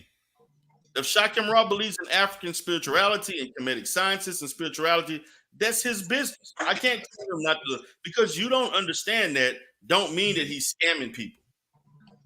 Excellent point. I completely 100% agree with you, especially when his bitch broke ass is sitting up here trying to do YouTube and Google reports. Like, who the fuck is he to try to call himself or try to perpetuate himself as an educator?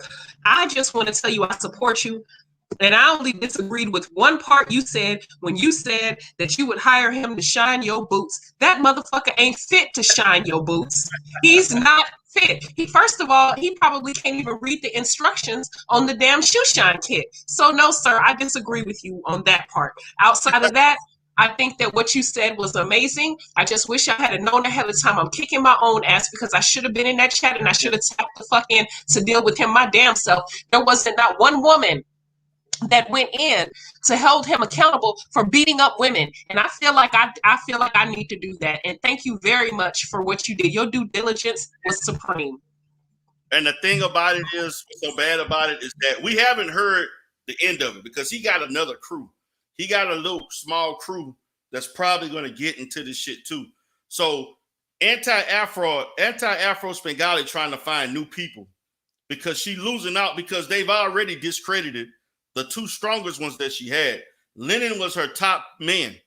He's been brought to earth through everything that he's done. Now she can't rely on Lennon. He's in flux right now. He may not even continue to do the content anymore because he's losing on it. Then you gotta look at the fact that Gerald Palmer is now being shown as being a scammer, and that he's been allegedly a predator. He's been predatory towards his own students. Wow. For a lawsuit that he never filed. He said he raised money, but he hadn't filed any lawsuit. So then he wants to argue with Shakim Raw over how much money it takes to file. It don't take but a couple $100, if that, to file a lawsuit. There's no way in hell you waiting to get $10,000 to file a lawsuit. Yeah. And the thing about it is, we don't know which lawsuit. Is it because you may have issues with that student, or is it because you're trying to file a lawsuit against Umar supporters? Facts. We don't even know that. I truly do believe that he was using my name and Flacco's name and whoever else he said he was suing. I can't exactly remember, just because he wanted to rally support to give him money so that he can, because he literally couldn't say, hi, I'm being sued for molestation and sexual impropriety with my student. Nobody would donate to that shit. Then I want to make this point before I go to Mike, Magic Mike. He pointed out, let me tell you how Gerald messed up. Gerald went on, I think it was either his platform or Taz's platform, B1 Network, and admitted that he knew the name of the person that put in that complaint on professors.com. He actually knew the name, but he ain't gonna say it. So well, he know who he raped. He know who he took. He took that little boy's virginity. He know exactly who it was. So naturally, he would know the name, unless he's taken more than one virginity. I wouldn't doubt it. I'm not saying he is or he isn't. I would honestly say that's alleged until there's proof to sustain it. But I wouldn't be surprised if he's going around taking the virginities of many of his students. He actually pretended when it first came out like he didn't know nothing, and then later he gonna say he knows who it was. He later said, I know it is, but I'm not going to say the name. So the fact that you knew who it is shows some level of guilt, because you obviously did something. And where it's smoke is fire. What's up, Magic Mike? Magic Mike? Magic Mike, are you there? Okay, I'm going to say it one more time. Magic Mike, are you there? Okay, I'm gonna give him time to come in or do whatever. But yeah, he actually admitted that he knew who actually. Then the thing about it, he tried to coerce. He tried to coerce Shakim Ra to show the email. Shakim Ra, even though he didn't want to show the email, he showed a portion of the email without the person's information, which showed the complaint. So he was not lying about that complaint, attempting to say that Shakim Ra could have actually made those comments himself, and he had a fake email. That email was not fake, and that complaint was not fake. And then once he said that, he had nothing else to say. Nothing else to say. And so these guys, they play dirty. B1 Network plays dirty, but I can't wait to see the expose that Poetic Flock is going to come out in a couple of weeks. I'm waiting to see. I already know a lot of the stuff about them, because I've actually believe it or not, I've actually been beefing with Taz for over a year. It's been well over a year. It's just that was from another sector that I had issues with him, and I never really talked about it. But now he sees an opportunity to make some money and to have new content, because he sees that Lennon Honor is losing his subscribers. So he sees a money grab to get new subscribers. That's what he sees. So now that's ridiculous. They're trying to get Lennon Honor subscribers, because they see Lennon Honor failing. Now they think they could come in and be the top dog to go against Umar Johnson, since Lennon is falling off. He sees an opportunity. He sees a money grab. That's what he's trying to do. But it's all good. It's all good. But my thing is, be ready, because you're going to have opposition. And I'm looking at this like, dude, you have no training in nothing. You have no major contributions to the Black community. Matter of fact, all you've done is participated in criminal acts to hurt your own people. That's what you've done all your life. You stole checks and wrote hot checks against Black people. You beat up Black women and white women. You have done other godforsaken things against mostly Black people.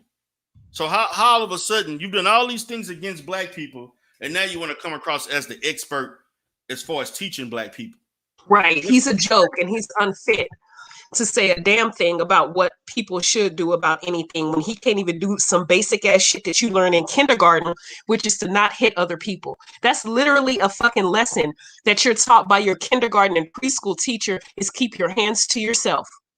And this motherfucker is well into his middle ages, pounding his fist into women. He can kiss my whole entire ass. And I'm so glad that you called him on his bullshit. Because here's the thing that I never understood about women beaters, rapists, molesters, whatever. Rapists, molesters, I kind of understand because they try to hide that shit. But a woman beater, a vast majority of his male friends know he slapped his woman around. But they still fuck with him. Women beaters should never have any type of friends because they're male friends. How can you fucking hang out with a guy and you know he slaps his wife around? How do you sit up and watch the game with somebody like that or have a beer with somebody like that? And you called him out on his bullshit, and I'm glad you did it. Because everybody else that's on his page that get in his comment section fucking co-sign that shit, and I don't care what nobody say. Exactly. So now he's going to start trying. This is another low-level Negro upset that they don't have the training and credentials that Umar Johnson has. This is another Negro. The jealousy in the black community is just ridiculous. Like, create your own success for yourself.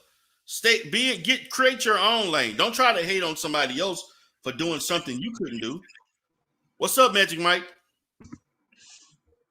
Well, Magic Mike.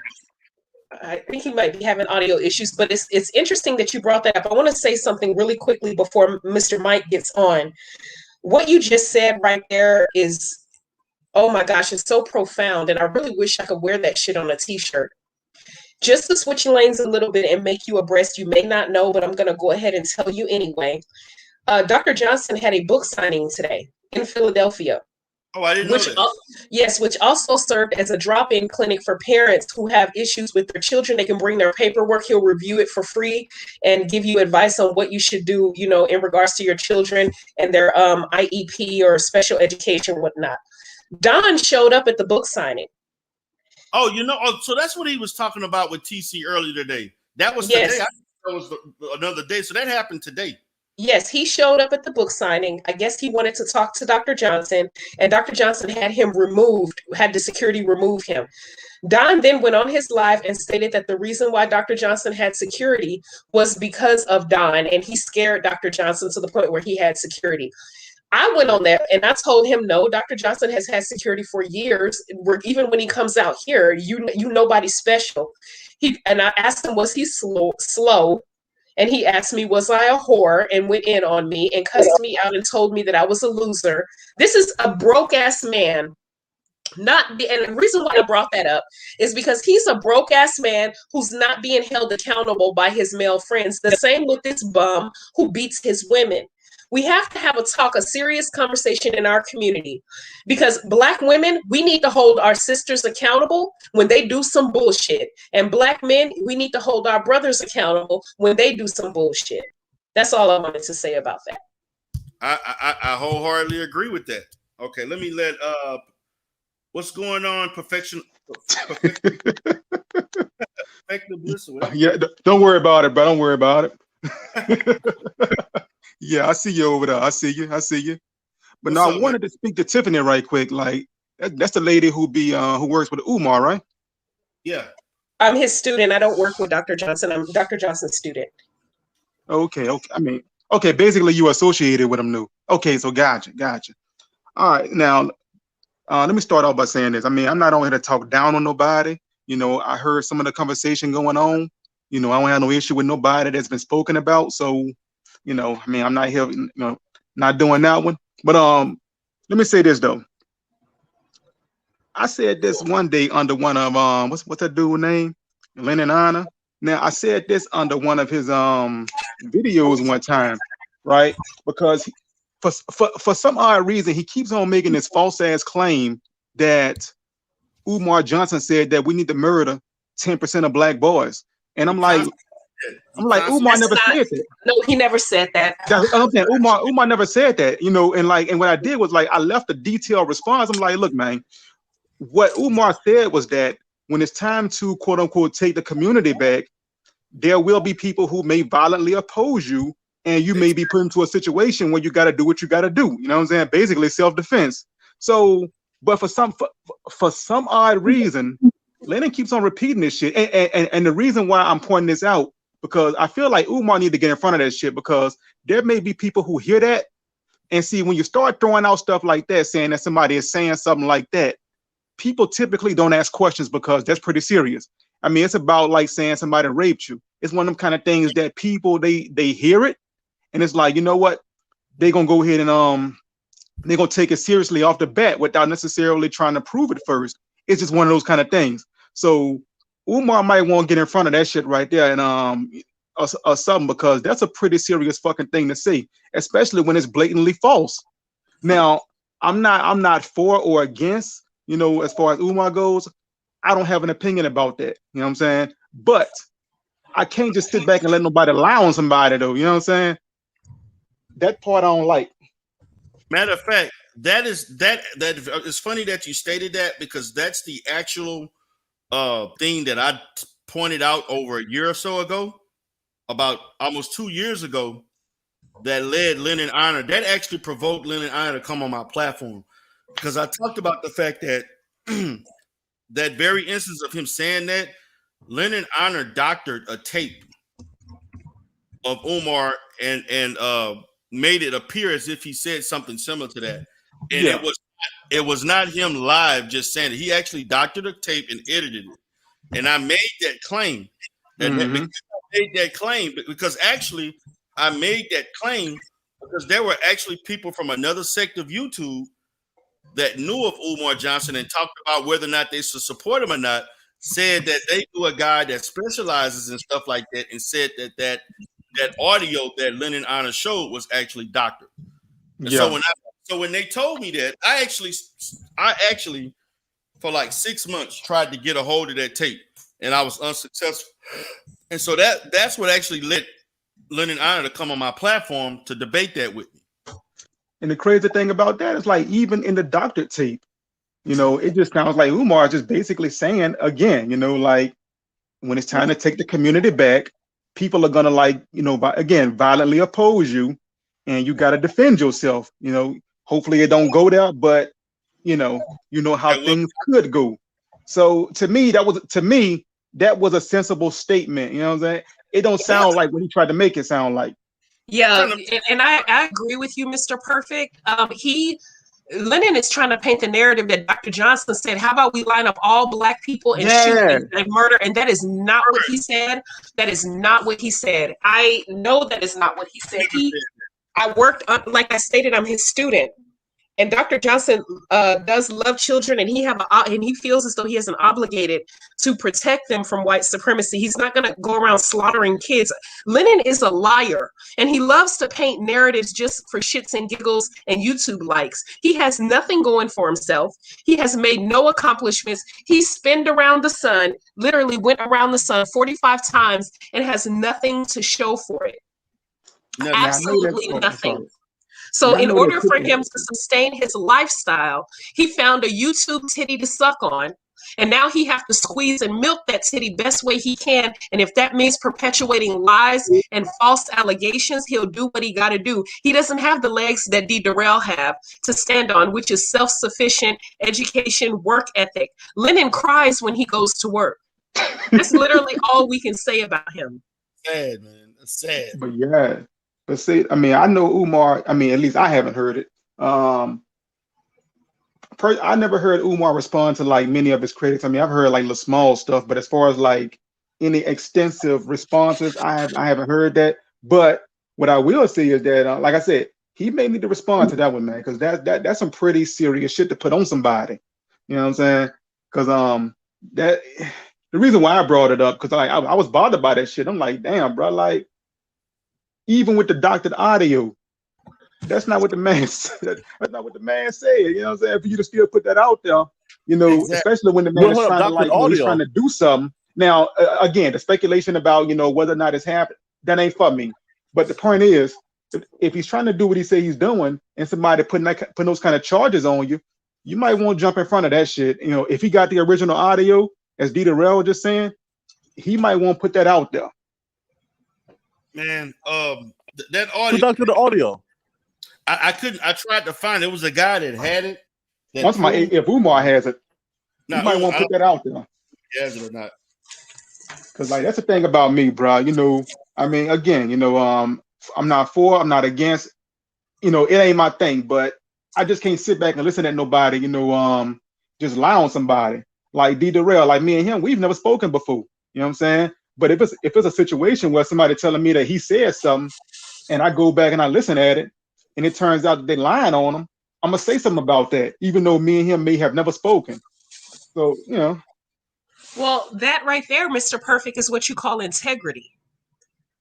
You know, that is called integrity. I'm not finna sit up and let nobody lie on D Darrell and Pastor Palmer and Lennon and ASS, or wait, no, that's ass.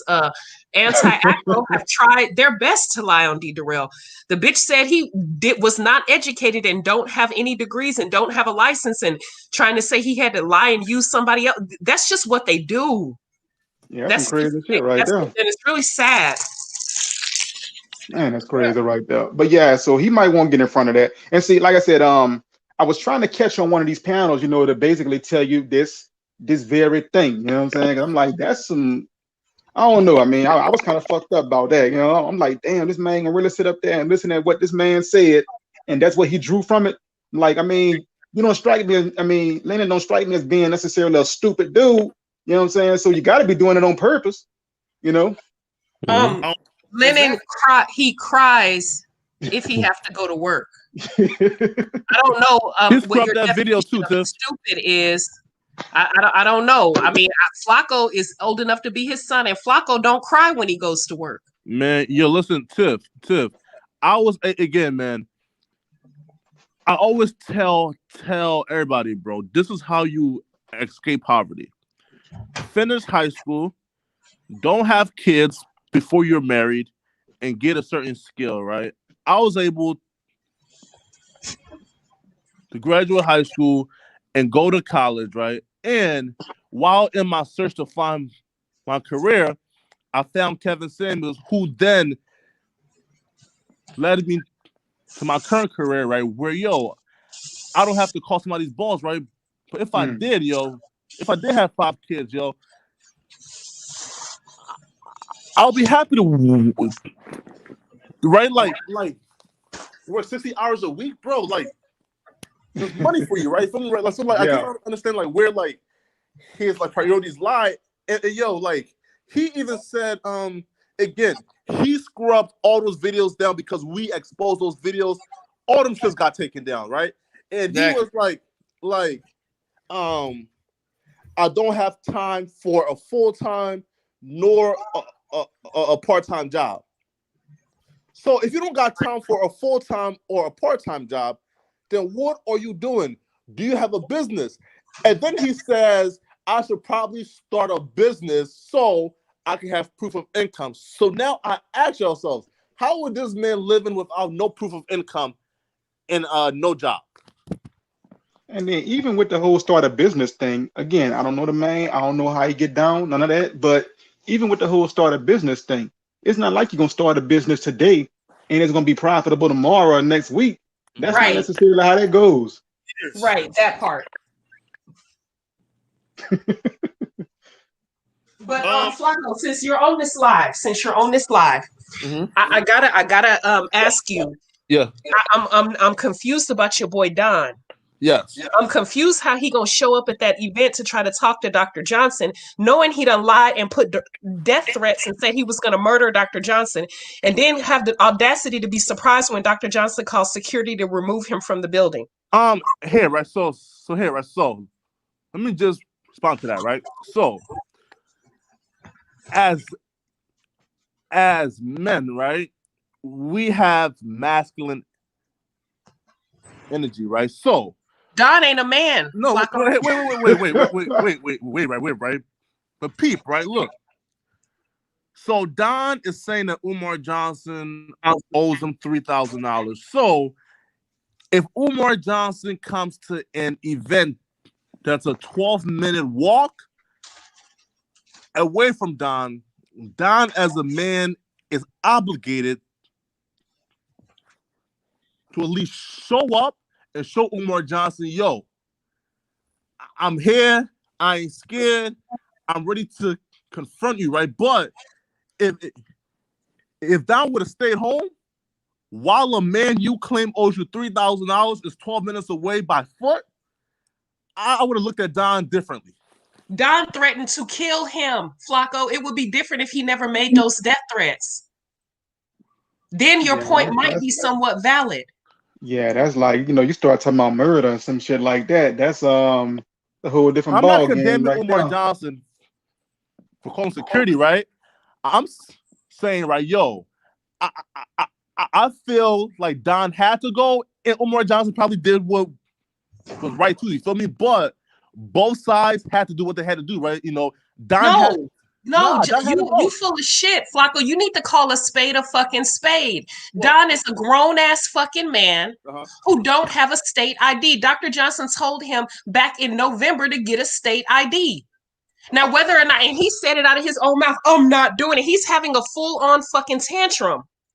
Yeah, about some basic ass shit that every man has in their wallet. Hey, D. Darrell, let me ask you something, bro. Yeah, now, I know I heard you mention that you own a business and whatnot. So let me ask you. So, if you employ somebody who doesn't have a state ID, now, am I right to assume that the only way you can necessarily pay him is like under the table or something like that? Well, first of all, I would never hire somebody without a state ID. Gotcha. Never happened. Number two, if that was the case, they're gonna have to get an ID. Even if I did give them the leeway to do that, they would definitely have to show me some form of picture ID before they get paid. Yeah. So just trying to make the legal point behind that one, because to be honest with you, right? As far as the law, Dr. Johnson is actually right for doing it. He really is. And I was going to ask Tiffany. Let me ask Tiffany something. Outside of the state ID, outside of that part, because I hear you legally, they can deal with that shit in the courts or however. The game fucking changed when Don said he was going to murder Dr. Johnson. The game changed then. And that's why Don had to pull up. Let me ask you this. Don already told Umar Johnson, I'm going to check you, right? So, right. If that doesn't go, then Don will be considered pussy. Say, Tiff, let me ask you this, dude. Let me ask you this. Now, was this something where? So go ahead. Sorry. Let me say this, man. Don pulling up is some ghetto shit, man. That's not how real nigga shit up. Huh? Does real nigga, bro? Don told Umar Johnson, yo, I'ma see you in person. Umar Johnson was 12 minutes away on foot. Poetic. That's not how you handle business, man. What? I gave Don half of the money he needed to file to get a claim. Yeah, he didn't even do that. No, he did $110 to file a claim. I actually gave him $110. The other half get on his own. He chose not to do that. No. He filed already. He filed already, right? He got a surf mark, right? That's what because he filed, he should have left it alone and left it up to the state. You don't pull up on somebody and not expect to take it, right? Listen, right? Listen, man. Listen, right? Here, it's beyond just the law at this point, right? Yo, no, it ain't beyond the law. That's what you put in jail, Flacco. That as a man, though, right? Flacco. That's how a 20-year-old handles shit. That's how a 20-year-old or a 19-year-old handle shit. A grown-ass fucking man that's 45 years old don't handle shit that way. But Don as a because man, grown people got shit to lose, Flacco. When you make it death threats, this is what it should have happened. Yeah. This is right here. If it were me, I would have filed charges that Don threatened me. And the second he showed up at that, if I were Dr. Johnson, Don would have been placed in custody for making threats. And that shit is a felony. Now he already is unemployable because he's a loser ass, bitch made ass dude. Oh, come on, Tim, that's me, man. It's already unemployable. It's either that or whoop his ass. Thank you. Hey, let me ask Tiff something before I go, bro. Let me ask Tiff something before I jump off, dude. Because I was trying to ask you a moment ago. I mean, so was it something where, let's just say, Umar basically said something like, okay, so I'm gonna hire you to do this work and whatnot, but in the process, I need you to be working on doing your part to get what you need so we can go ahead and make it legit. Was it something like that? Absolutely, Mr. Perfection. Let me tell you, Don didn't have a pot to piss in, a window to throw it out of. He didn't even have a bottle of water to make the piss in order to piss in the pot. God damn. And Dr. Johnson gave him, he said, yeah, you can come, sweep up this trash, pick up this trash. I'll pay you out of pocket. He was giving him money out of his own pocket. And he said, with this money, go get your ID. Every other employee at the school contractor had an ID on file. Don never did it because he was out chasing pussy and probably snorting white girl up his nose. Oh, shit. But listen, right? Listen, yo. He's listen, a right? bum. Listen, though. But yo, I'm gonna go ahead right? and jump off, though. Go ahead and let y'all have it. Hey, Listen, D, right? thanks for having me, bro. You know what I'm saying? All right, brother. Right, right, man. Listen, right, yo. I understand what y'all saying, right? Yo.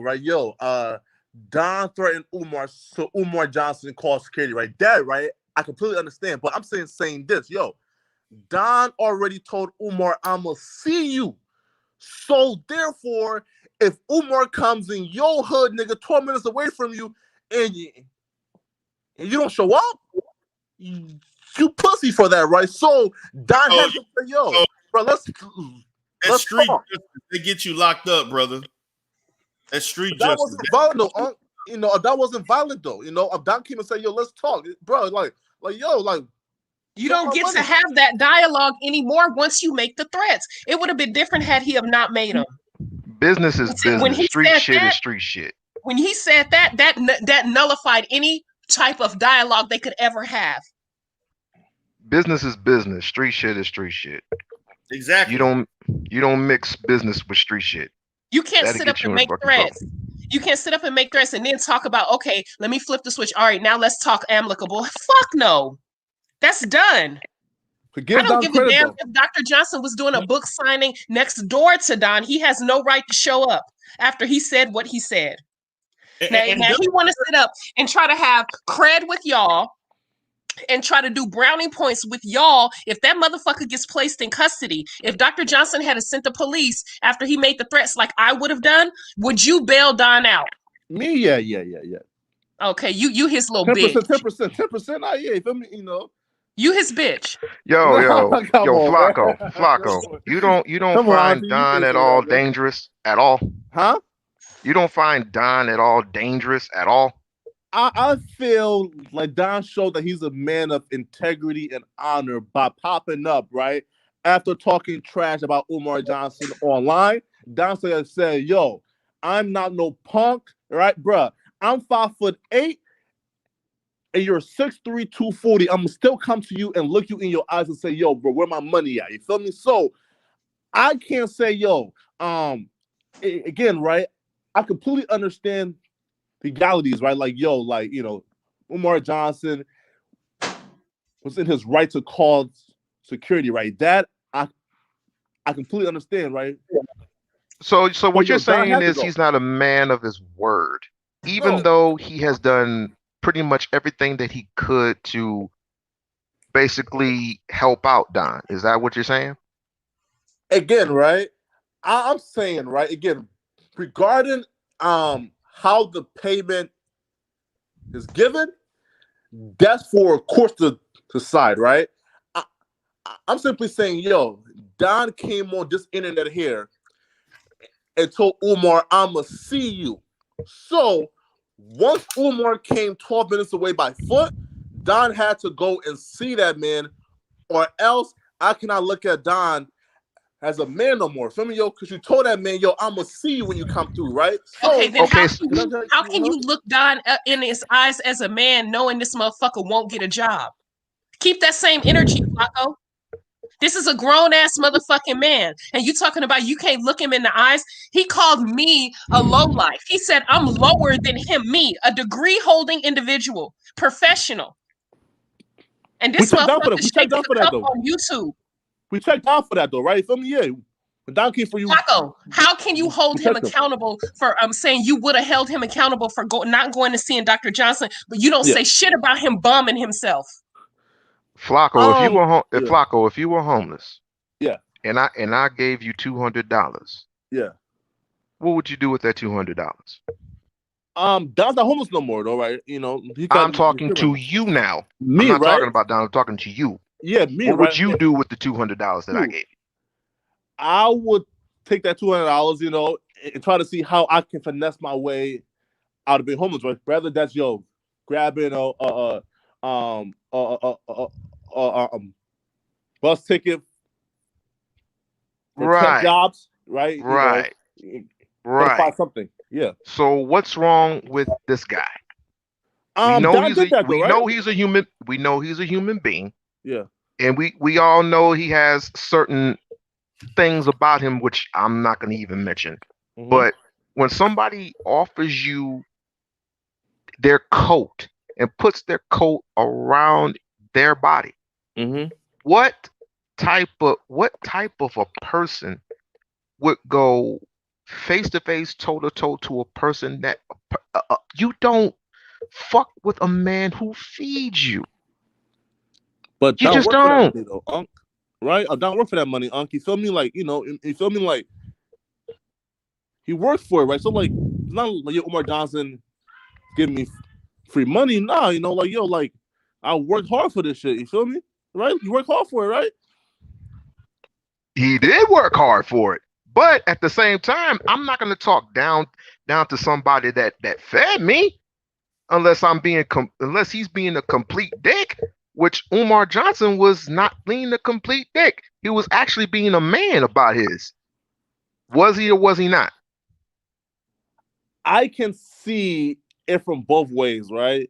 I can see Umar saying, yo, you know, I gave you time but to grab state ID, you feel me? So now I'm hold the bread, right? And Don saying, yo, brother, you my dog, bro. Like, you know, like, why not just look out just one last time? You feel me? So I can understand like both sides, you feel me? Right? Like, you know, like Don's like, yo, bro, like, you my dog, bro. Like we've been doing this way, you feel me? You know. Okay, where's homie's license? That's what I want to know. Does he have the state license yet? Don cannot have a license, I don't think. I may be wrong. License. All he needs is an ID. Yeah. He just need a state issue ID, and he said out of his own mouth he ain't getting one. And as for a driver's license, he can't get one because his driver's license is under the bus, down in the grave, suspended. The state will not issue a driver's license because of his reckless driving record. Okay, so he doesn't have a driver's license. So does he have this? Does he actually have the state ID? No, he said he ain't getting one. City ID. He has a city ID. That ain't gonna work. He's a bum, and he told me I was a loser. Yeah, okay. Flacco, the fact that you associate with him, like I'm confused. The license Flacco. that you carry, the license that we carry is federal. Yeah. You must have to have a federal or a state ID. Well, he's a bum, so you know. Hey, okay, so you just can't have city. City just means you live here. Hey, right. So listen, right after getting to know Don, right, I like honestly don't think Don is just this lazy bum, right? I feel like Don has different ways of doing things, right? For example, Tiff, Flacco. Yeah, right. What if you had a son and your son turned out like Don? Would you be proud? I strongly believe direct question, Flacco. Education. Direct question, yes or no? Would you be proud if your son turned out like Don? I wouldn't want my son to take the Don path, no. Okay, D. Durrell, you're a father. Andre, you're a father. Andrew, would you be proud if y'all's son turned out like Don? Oh no, that wouldn't happen. Nope. Uncle D? Nope. If my son turned out like Don, I would jump head first off the Hollywood sign and end it all. But Tiff, hey, so Tiff, listen, right? Don actually works hard, yo, bro. Don been downtown, bro, passing out pins, really like hustling hard, right? Like, so, like, I can understand if it's like, yo, like, Don is just home, just chilling. Not, bro, like, Don actually gets up and go downtown, right? Hustle those pins, right? Like, so it's like, yo, like, he's really trying to start a business, make it profitable, right? You know, so right. If Don currently has a home, and Don is not, saying, yo, can y'all please donate and take care of me, right? Then why are we still like now calling him a bum? Don is not trying to better himself. Don is actually complacent with living an unstable lifestyle, and he has actually said rhetoric in which he felt that people who have 9-to-5s are actually like slaves. That's the mindset that Don has. So, here, Russ. So look, I got a question, right? So listen. So okay. Right. So if Don has secured a stable, permanent housing, right? Don is trying to be an entrepreneur. Don has taken steps to start his own nonprofit foundation, right? Right. Right. So why do we continue to call him a bum when Don has taken the steps to be better? Okay, here's better for me. Taking the steps to be better is buying a suit. The cheapest suit you can buy. The cheapest pair of pants, the cheapest pair of shoes, the cheapest shirt. You don't even have to wear a tie. The second is going to a facility, a community center that will give you work, that will actually put a paycheck in put money in your pocket. That's progress. Now, you got money obviously to take the bus. You got a cell phone and rent money. And rent money. So right, what's stopping you from finding work? But that's again, right? That's progress, and that's step one. Listen, Unc, right? Look, if Don is making enough money to pay rent, eat, right, and sustain himself, right? So he's right now being a productive citizen, right? You feel me? He's not on food stamps, government aid, or none of that, right? He's right now a productive citizen. How can we call this man a bum now if he pays his rent, he has his food, you feel me, right? He makes enough money to live and sustain himself, right? He has no kids, feel me, right? So he's not, neglecting his kids, right? He has no kids. It's just him right now. So how can we continue to call him a bum if he's living First of all, I didn't call him. First of all, I didn't call him a bum. Yeah. I called him a bum. Fuck Don. Fuck Don's tears. Fuck his grumbling belly. Fuck Don. Okay. Notice I did not call him a bum. I don't give a fuck about Don. Don can drop dead right now. I wouldn't give a good goddamn because of what he said to me today. My point is that Don was out of pocket for showing up at that book signing today after he made threats. If he had never made threats, he would be well within his rights to have a conversation with Dr. Johnson. But since he's made threats, not once, not twice, but on several occasions, he was out of pocket. What did he say about you, babe? Well, I went in on Don's live and I told him the same thing I just said. You can't show up at his book signing and to demand he have a dialogue with you after you've threatened to kill him or have him killed, and then you get mad when he calls security to remove you. And Don was painting the narrative like Dr. Johnson had security because he's scared of Don. Bullshit. Every event Dr. Johnson has done over the last years, he's had security. Before Don was shitted out of his mama's ass, Dr. Johnson has security. He always, even when he comes out here. He always has security, so Don is not that important. I tried to tell him, and he cussed me out.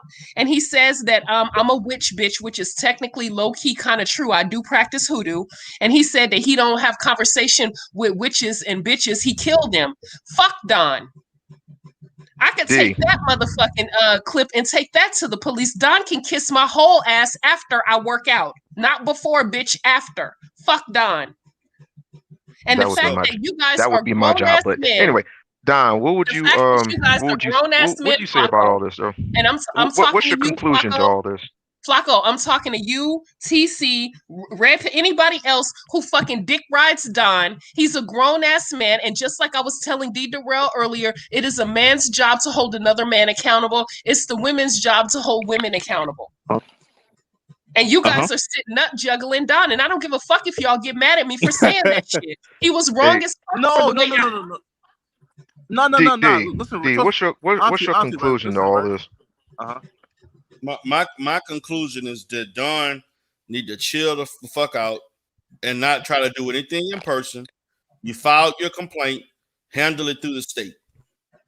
That's my point too. That's my conclusion. This all this stuff on YouTube, trying to go see Dr. Johnson, all of that is stuff that's going to get him in trouble. And anything he tries to do outside of the law, trying to handle things himself, is going to get him in trouble. I don't want to see him get in trouble. You filed, like they said, he filed the complaint. Let the state handle it. You get your money. I don't want to see him get in trouble either, but as a man, you make a choice. You make a choice to take the high road or the low road. And he's making a choice that could get him in trouble. That can actually get him in trouble. Because if he would have gotten to it with Dr. Umar, he would have went to jail. And Dr. Umar would have never seen his school. And he would have been he would have been seen as the aggressor. It would have been different if Dr. Johnson showed up at his house or his work. Oops, my bad, Don don't work. But if Dr. Johnson would have showed up at his house, then Dr. Johnson would have been seen as the aggressor. Don showed up. He done already threatened to kill the man. You can't fucking threaten to kill people and then show up to have a dialogue as if you can rewind the time. No. Since he made those threats, his next recourse is to go through the courts. Nothing can be said. They need a mediator to mediate between the two of them because Don fucked up the relationship by making those threats. What is he gonna threaten him with? A number 2 pencil? I mean, I don't know. I doubt he can afford one, but that's not the point. The fact of the matter is, it's his methodology and the way he handled this shit. Going on YouTube and making threats towards Dr. Johnson's life, he don't have the right or the rhyme to go up to him and have a conversation. He fucked that up by doing those threats. I agree. He sure did. I mean, I agree. He did, man. I mean, he shouldn't have did all of that. I mean, handle it just like any other normal person would when they have a financial dispute with their employer. File a claim. I personally want him to get help, but that's just me. I used to too. I swear, I was the same way we unlocked, but now I don't give a fuck if Don gets help. I don't give a fuck. I tried to talk to Don about that. Don was not receptive to that. So, I mean, I told him this is what I do to help you. Whatever happens after this is you on your own. TC probably listening to this shit right now. Yeah, I mean, TC is caping for Don, but I'm like, at some point, man, as well as he should. Why should as well as he should? But again, that's his guy. I just don't like the betrayal. I don't like the disrespect. And personally, I wish him the best of luck. I do too. I wish him the best. But I just want to move. Move forward. Dunn is going to get himself in trouble if he continue to do what he's doing. He's going to end up getting himself in trouble. That's same energy that he could have walked, what is it, a 12-minute walk, Flacco was saying? He could have walked 12 minutes to the nearest McDonald's and put in an application. Real. I heard they paying $15 an hour. Right. But I'm not even here to debate his work ethic, whatever. He thinks I'm a loser. I don't see how with the money that I bring in a month, whatever. And I don't have to beg nobody for shit. You're not a loser. You're not a loser at all. He gonna sit up and say some shit like that. He's in no position to talk shit about nobody. Don, you don't need to be on no more diss tracks because you don't have the room to talk shit about nobody. Wait. He's on diss tracks? Yeah, he did a diss track with TC's son. But Don's not homeless no more, right? Like, whoa! Right? Wait a minute. You Flacco. You didn't tell me he was on a diss track. No. So listen, right here. So cool. So Max V tore him down and on in his channel. So I heard him. Right. So Red Pill and TCTV, like did like a diss track to Max V. So Don just hopped on there, you know, and talked, you know.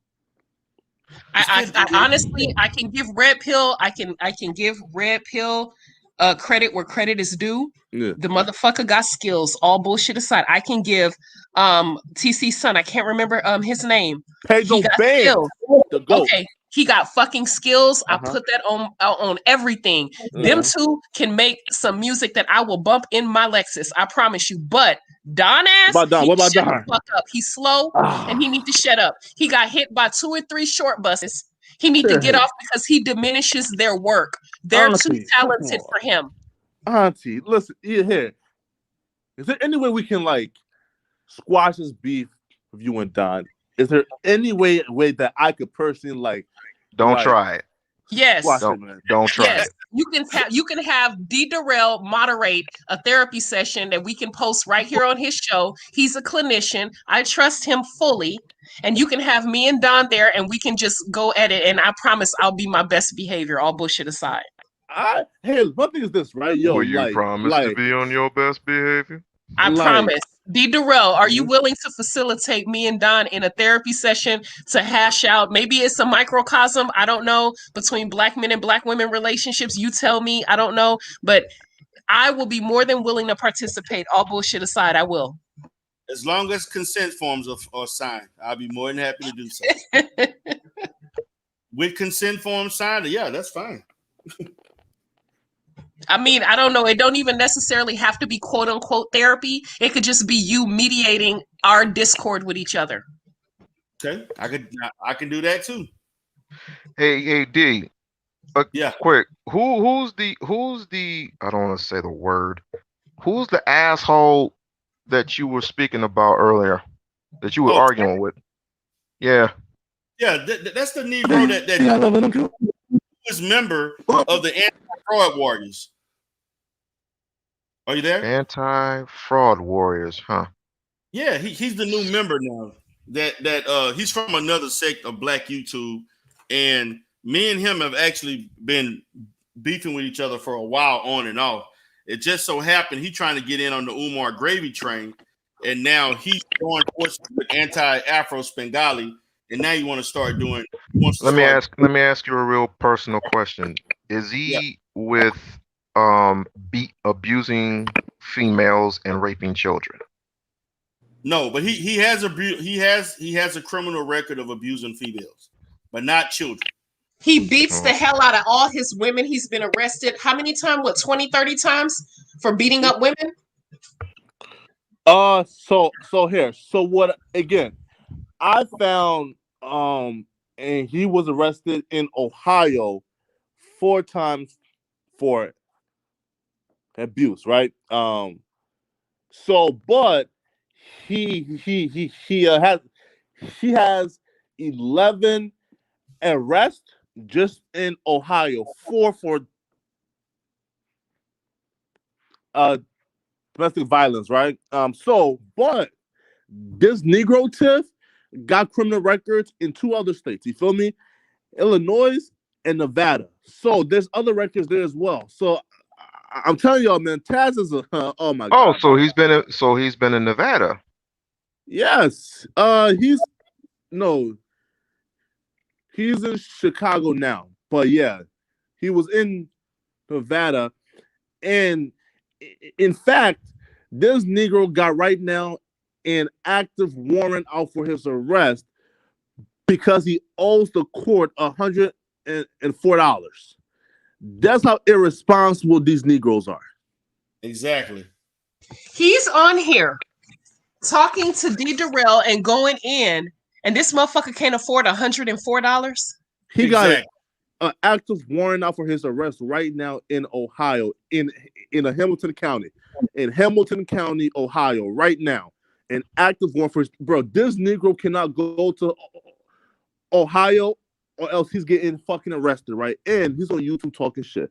Thank you, my man. Man, these niggas here, bro. These niggas here. Hotels in Nevada. Do you plan on exposing him and doing a show about him? Because I'm ready. I'm ready. Oh yes. It's already up. Plan right now is February 15th. You know, because you call it on the 14th, you know, I got a whole day planned for my girl. You feel me? So you know, I might show y'all what we do. You feel me? You know, so we're cooking, going out. You feel me? Yeah, of course. You feel me, man, bro? Yo, these days, bro, these holidays, man, yo, like females got it so easy, bro. Y'all got it so easy, man. Listen, bro. Man, listen, yo, bro. Anyway, bro, men, listen, right? Men, right? We spend the most on Christmas, on a Valentine's Day, and on birthdays. You feel me? Right? Like, man, bro, it just sucks, man. But yeah, you know. So February guess 15th, what? what's up? Guess where I'm taking my lady? Where? Hell's Kitchen. But y'all married though, right? Like, no, but you called me a simp about 5 months ago. Nah. You know, Coach, you don't remember that? You get carried away. I think he was thirsting for Tiff, but you know, but honestly, right now, again, man, honestly, right now, because right I now, said I don't understand how a lady like that can be single. That's what I said. Hey. Auntie right now Ladies like is that a should married not woman. be Feel me, No, man? I'm not. Right? Don't lie on me, Flacco, baby. Don't lie on me, nephew. I am not married. I'm super hella single, and I thank you We very are much. guarding. Listen, man. We are guarding. Listen, we are going to find you and D Durrell going to find this lady a man. Nah. Auntie already got. Listen, man. We are guarding Auntie. Listen, bro. Ain't no fuck with you. Listen, man. We already found a husband for Auntie. You feel me, bro? You feel me? You know. So again, man. No other motherfuckers are allowed to come in here. You feel me, man? You know, Auntie got herself a Pan African man. You know, tall grizzly bear. You feel me? Pan African or hotel? Man of honor. All right, Flacco. Can you introduce me to my man? Because I don't know who he is. I'm about to say Miss Mello. Pan African or hotel? I'm about to say, listen, man. I'm not about to say bro's name, right? But I don't know who he talking about. I'm single. I don't know who he talking about. Come on, you don't talk about Auntie. Come on, man. Listen, I have man. no clue. Man. I am so single. It's not even funny. I wish I. Nah, man. Listen, man. Yo, listen, yo.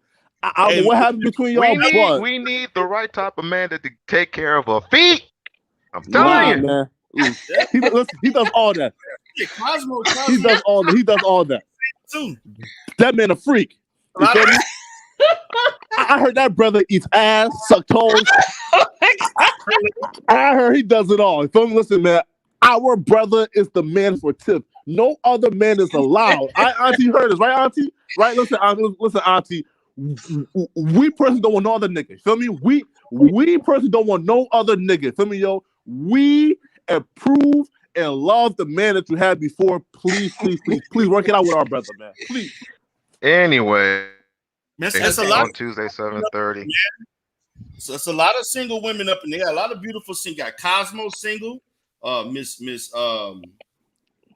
Cosmo should not be single. Yeah, yo, bro. Miss Mello single. My Mia single. Man, it's a lot of single women in the conscious clientele. Yo, hey, like I said, ladies' nights on Tuesday. Tune in. We on lock. I'm out. Yo, Cosmo is something special. Listen, man. Yep, she is. Cosmo is something special. Hey, listen, man. I'm like, oh my goodness. Cosmo is something ridiculous, man. Ridiculous. You feel me, man? A strong black woman, smooth caramel skin, educated, beautiful, soft strong. face. Yes, indeed. Man, I say yes. soft face. Oh my God. High value woman, man. Flacco, you sound like you're simping a little bit, man. No. We're anti-simps. Listen, no.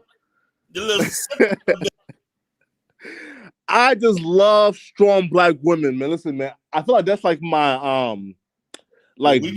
the strong black women. Just strong and just like stubborn sometimes, you know. protective, outspoken. Listen, right? So, like, we go out, right? Single too. Right? If we go like I'm out, right? Women in here sing. I didn't even know that. Single know, ladies. But go ahead. Right, yo. Hey, right, yo. It's my girl. Like, here, right, here. So, here. So, okay. So, for example, right. So, we go out, right, and let's say, I ask, say, yo, please don't include pickles on my food, right? For me, and if I get my food and my girl sees, there's pickles, bruh, I don't even have to say nothing, she's on it, right? So, yo, black women are protective, you feel me, man? So, so I don't understand how these coons like Taz can date white women and then get arrested for fucking beating them. Yo, brother, listen, yo, that Negro is brave. That Negro fucked up his white girlfriends, bro. That's a brave Negro, man. I never see no black. I never seen no black man comfortable and brave enough to fuck up white women, bro. That's right there is another level right there, man. Got away with it multiple times too, man. Imagine feeling comfortable that your black ass, your crusty ass, I can beat on white women. Yeah, this Negro here can be touched, man. Nigga brave, man. Nah, bro. Taz is something, man. Bro, Taz is different, man. Yo, plus also too, Taz's wife, Nyla says, lied about being sick. Tiff. This man's again girlfriend lied about being sick, raised money, and got her ass done with that money. Wow, are you serious? It's facts. Wow, I guess she took a page out of Lennon book. This is why they're all linked up together.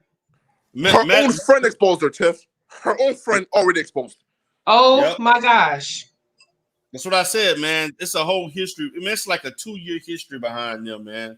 I can do live streams for weeks talking about them. That's how bad it is. For weeks.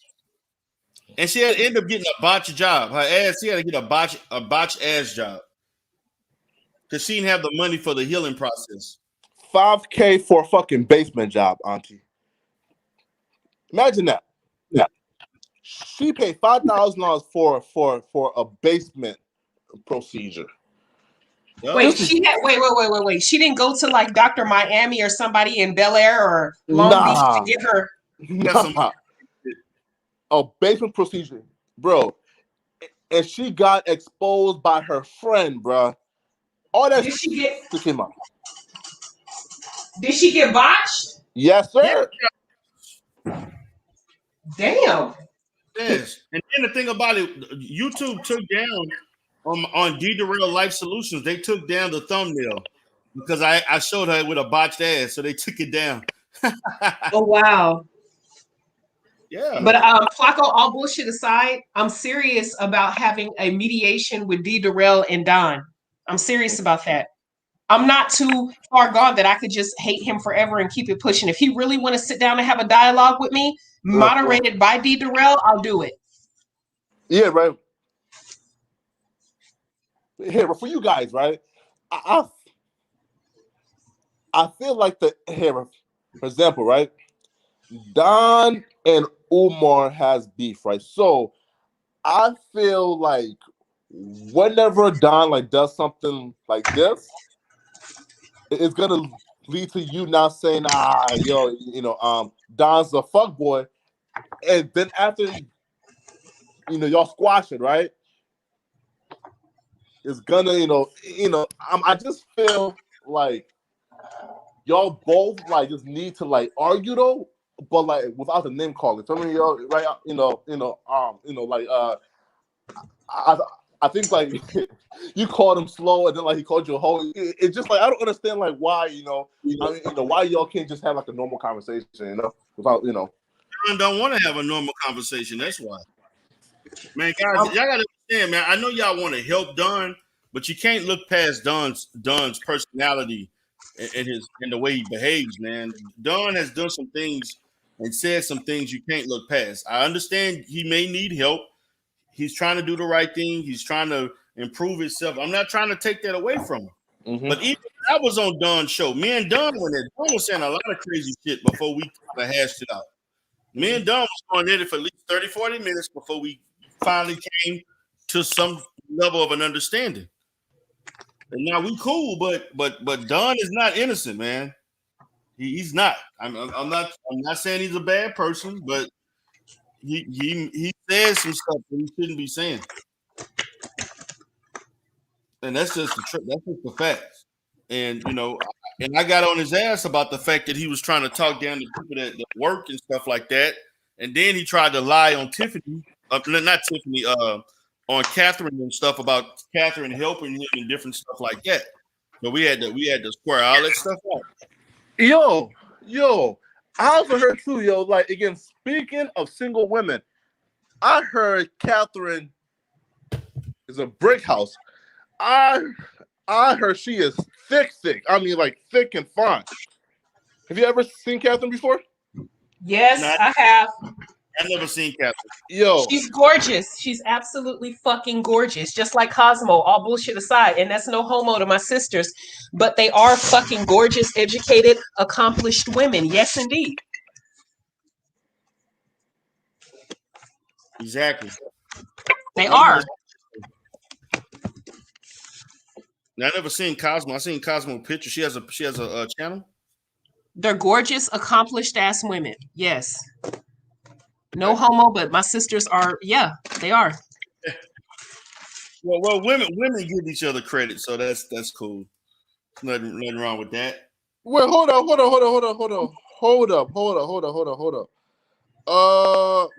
Let me read up. Wait, hold up. So Catherine said that I doxed her. What? No, I ain't doxed you. Wait, I'm so confused. Let me go up to like D. Durrell says. I feel the same way about the one who controlled me and doxed me. She's talking about other people. She's not talking about you. She's talking about some other. No. Look. She said Scarlett, TC, and Flacco, and the rest made up that lie. What? Not about Flacco. About her. She's talking about her not helping Don. Nah, that wasn't me. Hell no. What? No.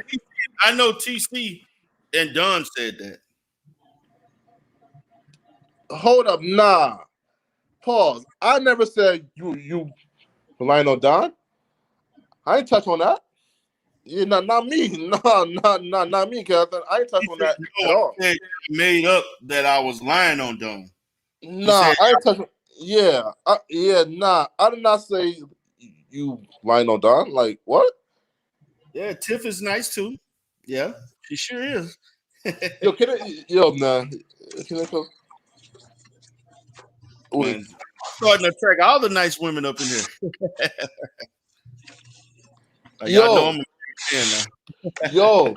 Listen, Scarlett.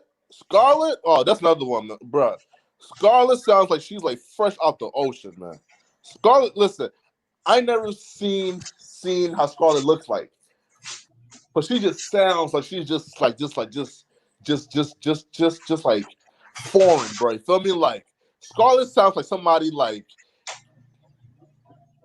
you can't find in Philadelphia. Feel me, right? Like a fresh out the ocean, fresh off the boat, just imported. You feel me? So really? I just want to see. Yeah, I'm silly. Well, I don't know, man. So, guys, I'm going to go ahead and wrap this one up because I'm going to be going live probably around 9:00, 9ish. I'm going to do one more live stream tonight. So, with that being said, guys, y'all have any last words before we wrap this up? Flacco, reach out to your boy and see if he's willing. Yeah, man. I definitely will. Thank you for having me on, D. Thank you very much. I appreciate it. All right. Yeah. All right. Take care. Also, too, man, y'all subscribe to the backup channel, Poetic Flacco Backup. I can't really post or make videos on my channel now because I'm in Facebook jail for 7 days. So y'all please hold it down, man. And also, too, I want to say, man, listen, man, Don proved himself to me, proved himself to TC, Don, listen, man, Don Don like proves to us, bro, that he's not scared of nobody. Again, your Umar Johnson is 6'3", 240 pounds, muscular, buff, grizzly bear, aggressive male, and Don is 5'8", like 130. You feel me? And came and said, "Yo, bro, I'm here. I'm not running. Yo, please run me my money, nigga." So, hey, yo, piece of Don, piece of Tip, piece of Ugg, man. Flacco Okay, is out and of here. Flacco, Dr. Johnson is a 6'3", 200 some odd credentialed doctor with credentials and degrees who's not gonna blow that shit getting some bullshit ass charge from some meth head non-working motherfucker named Don. Wait. Wait, pause. Don does drugs. Don don't do drugs though. Honestly, you feel me? Okay.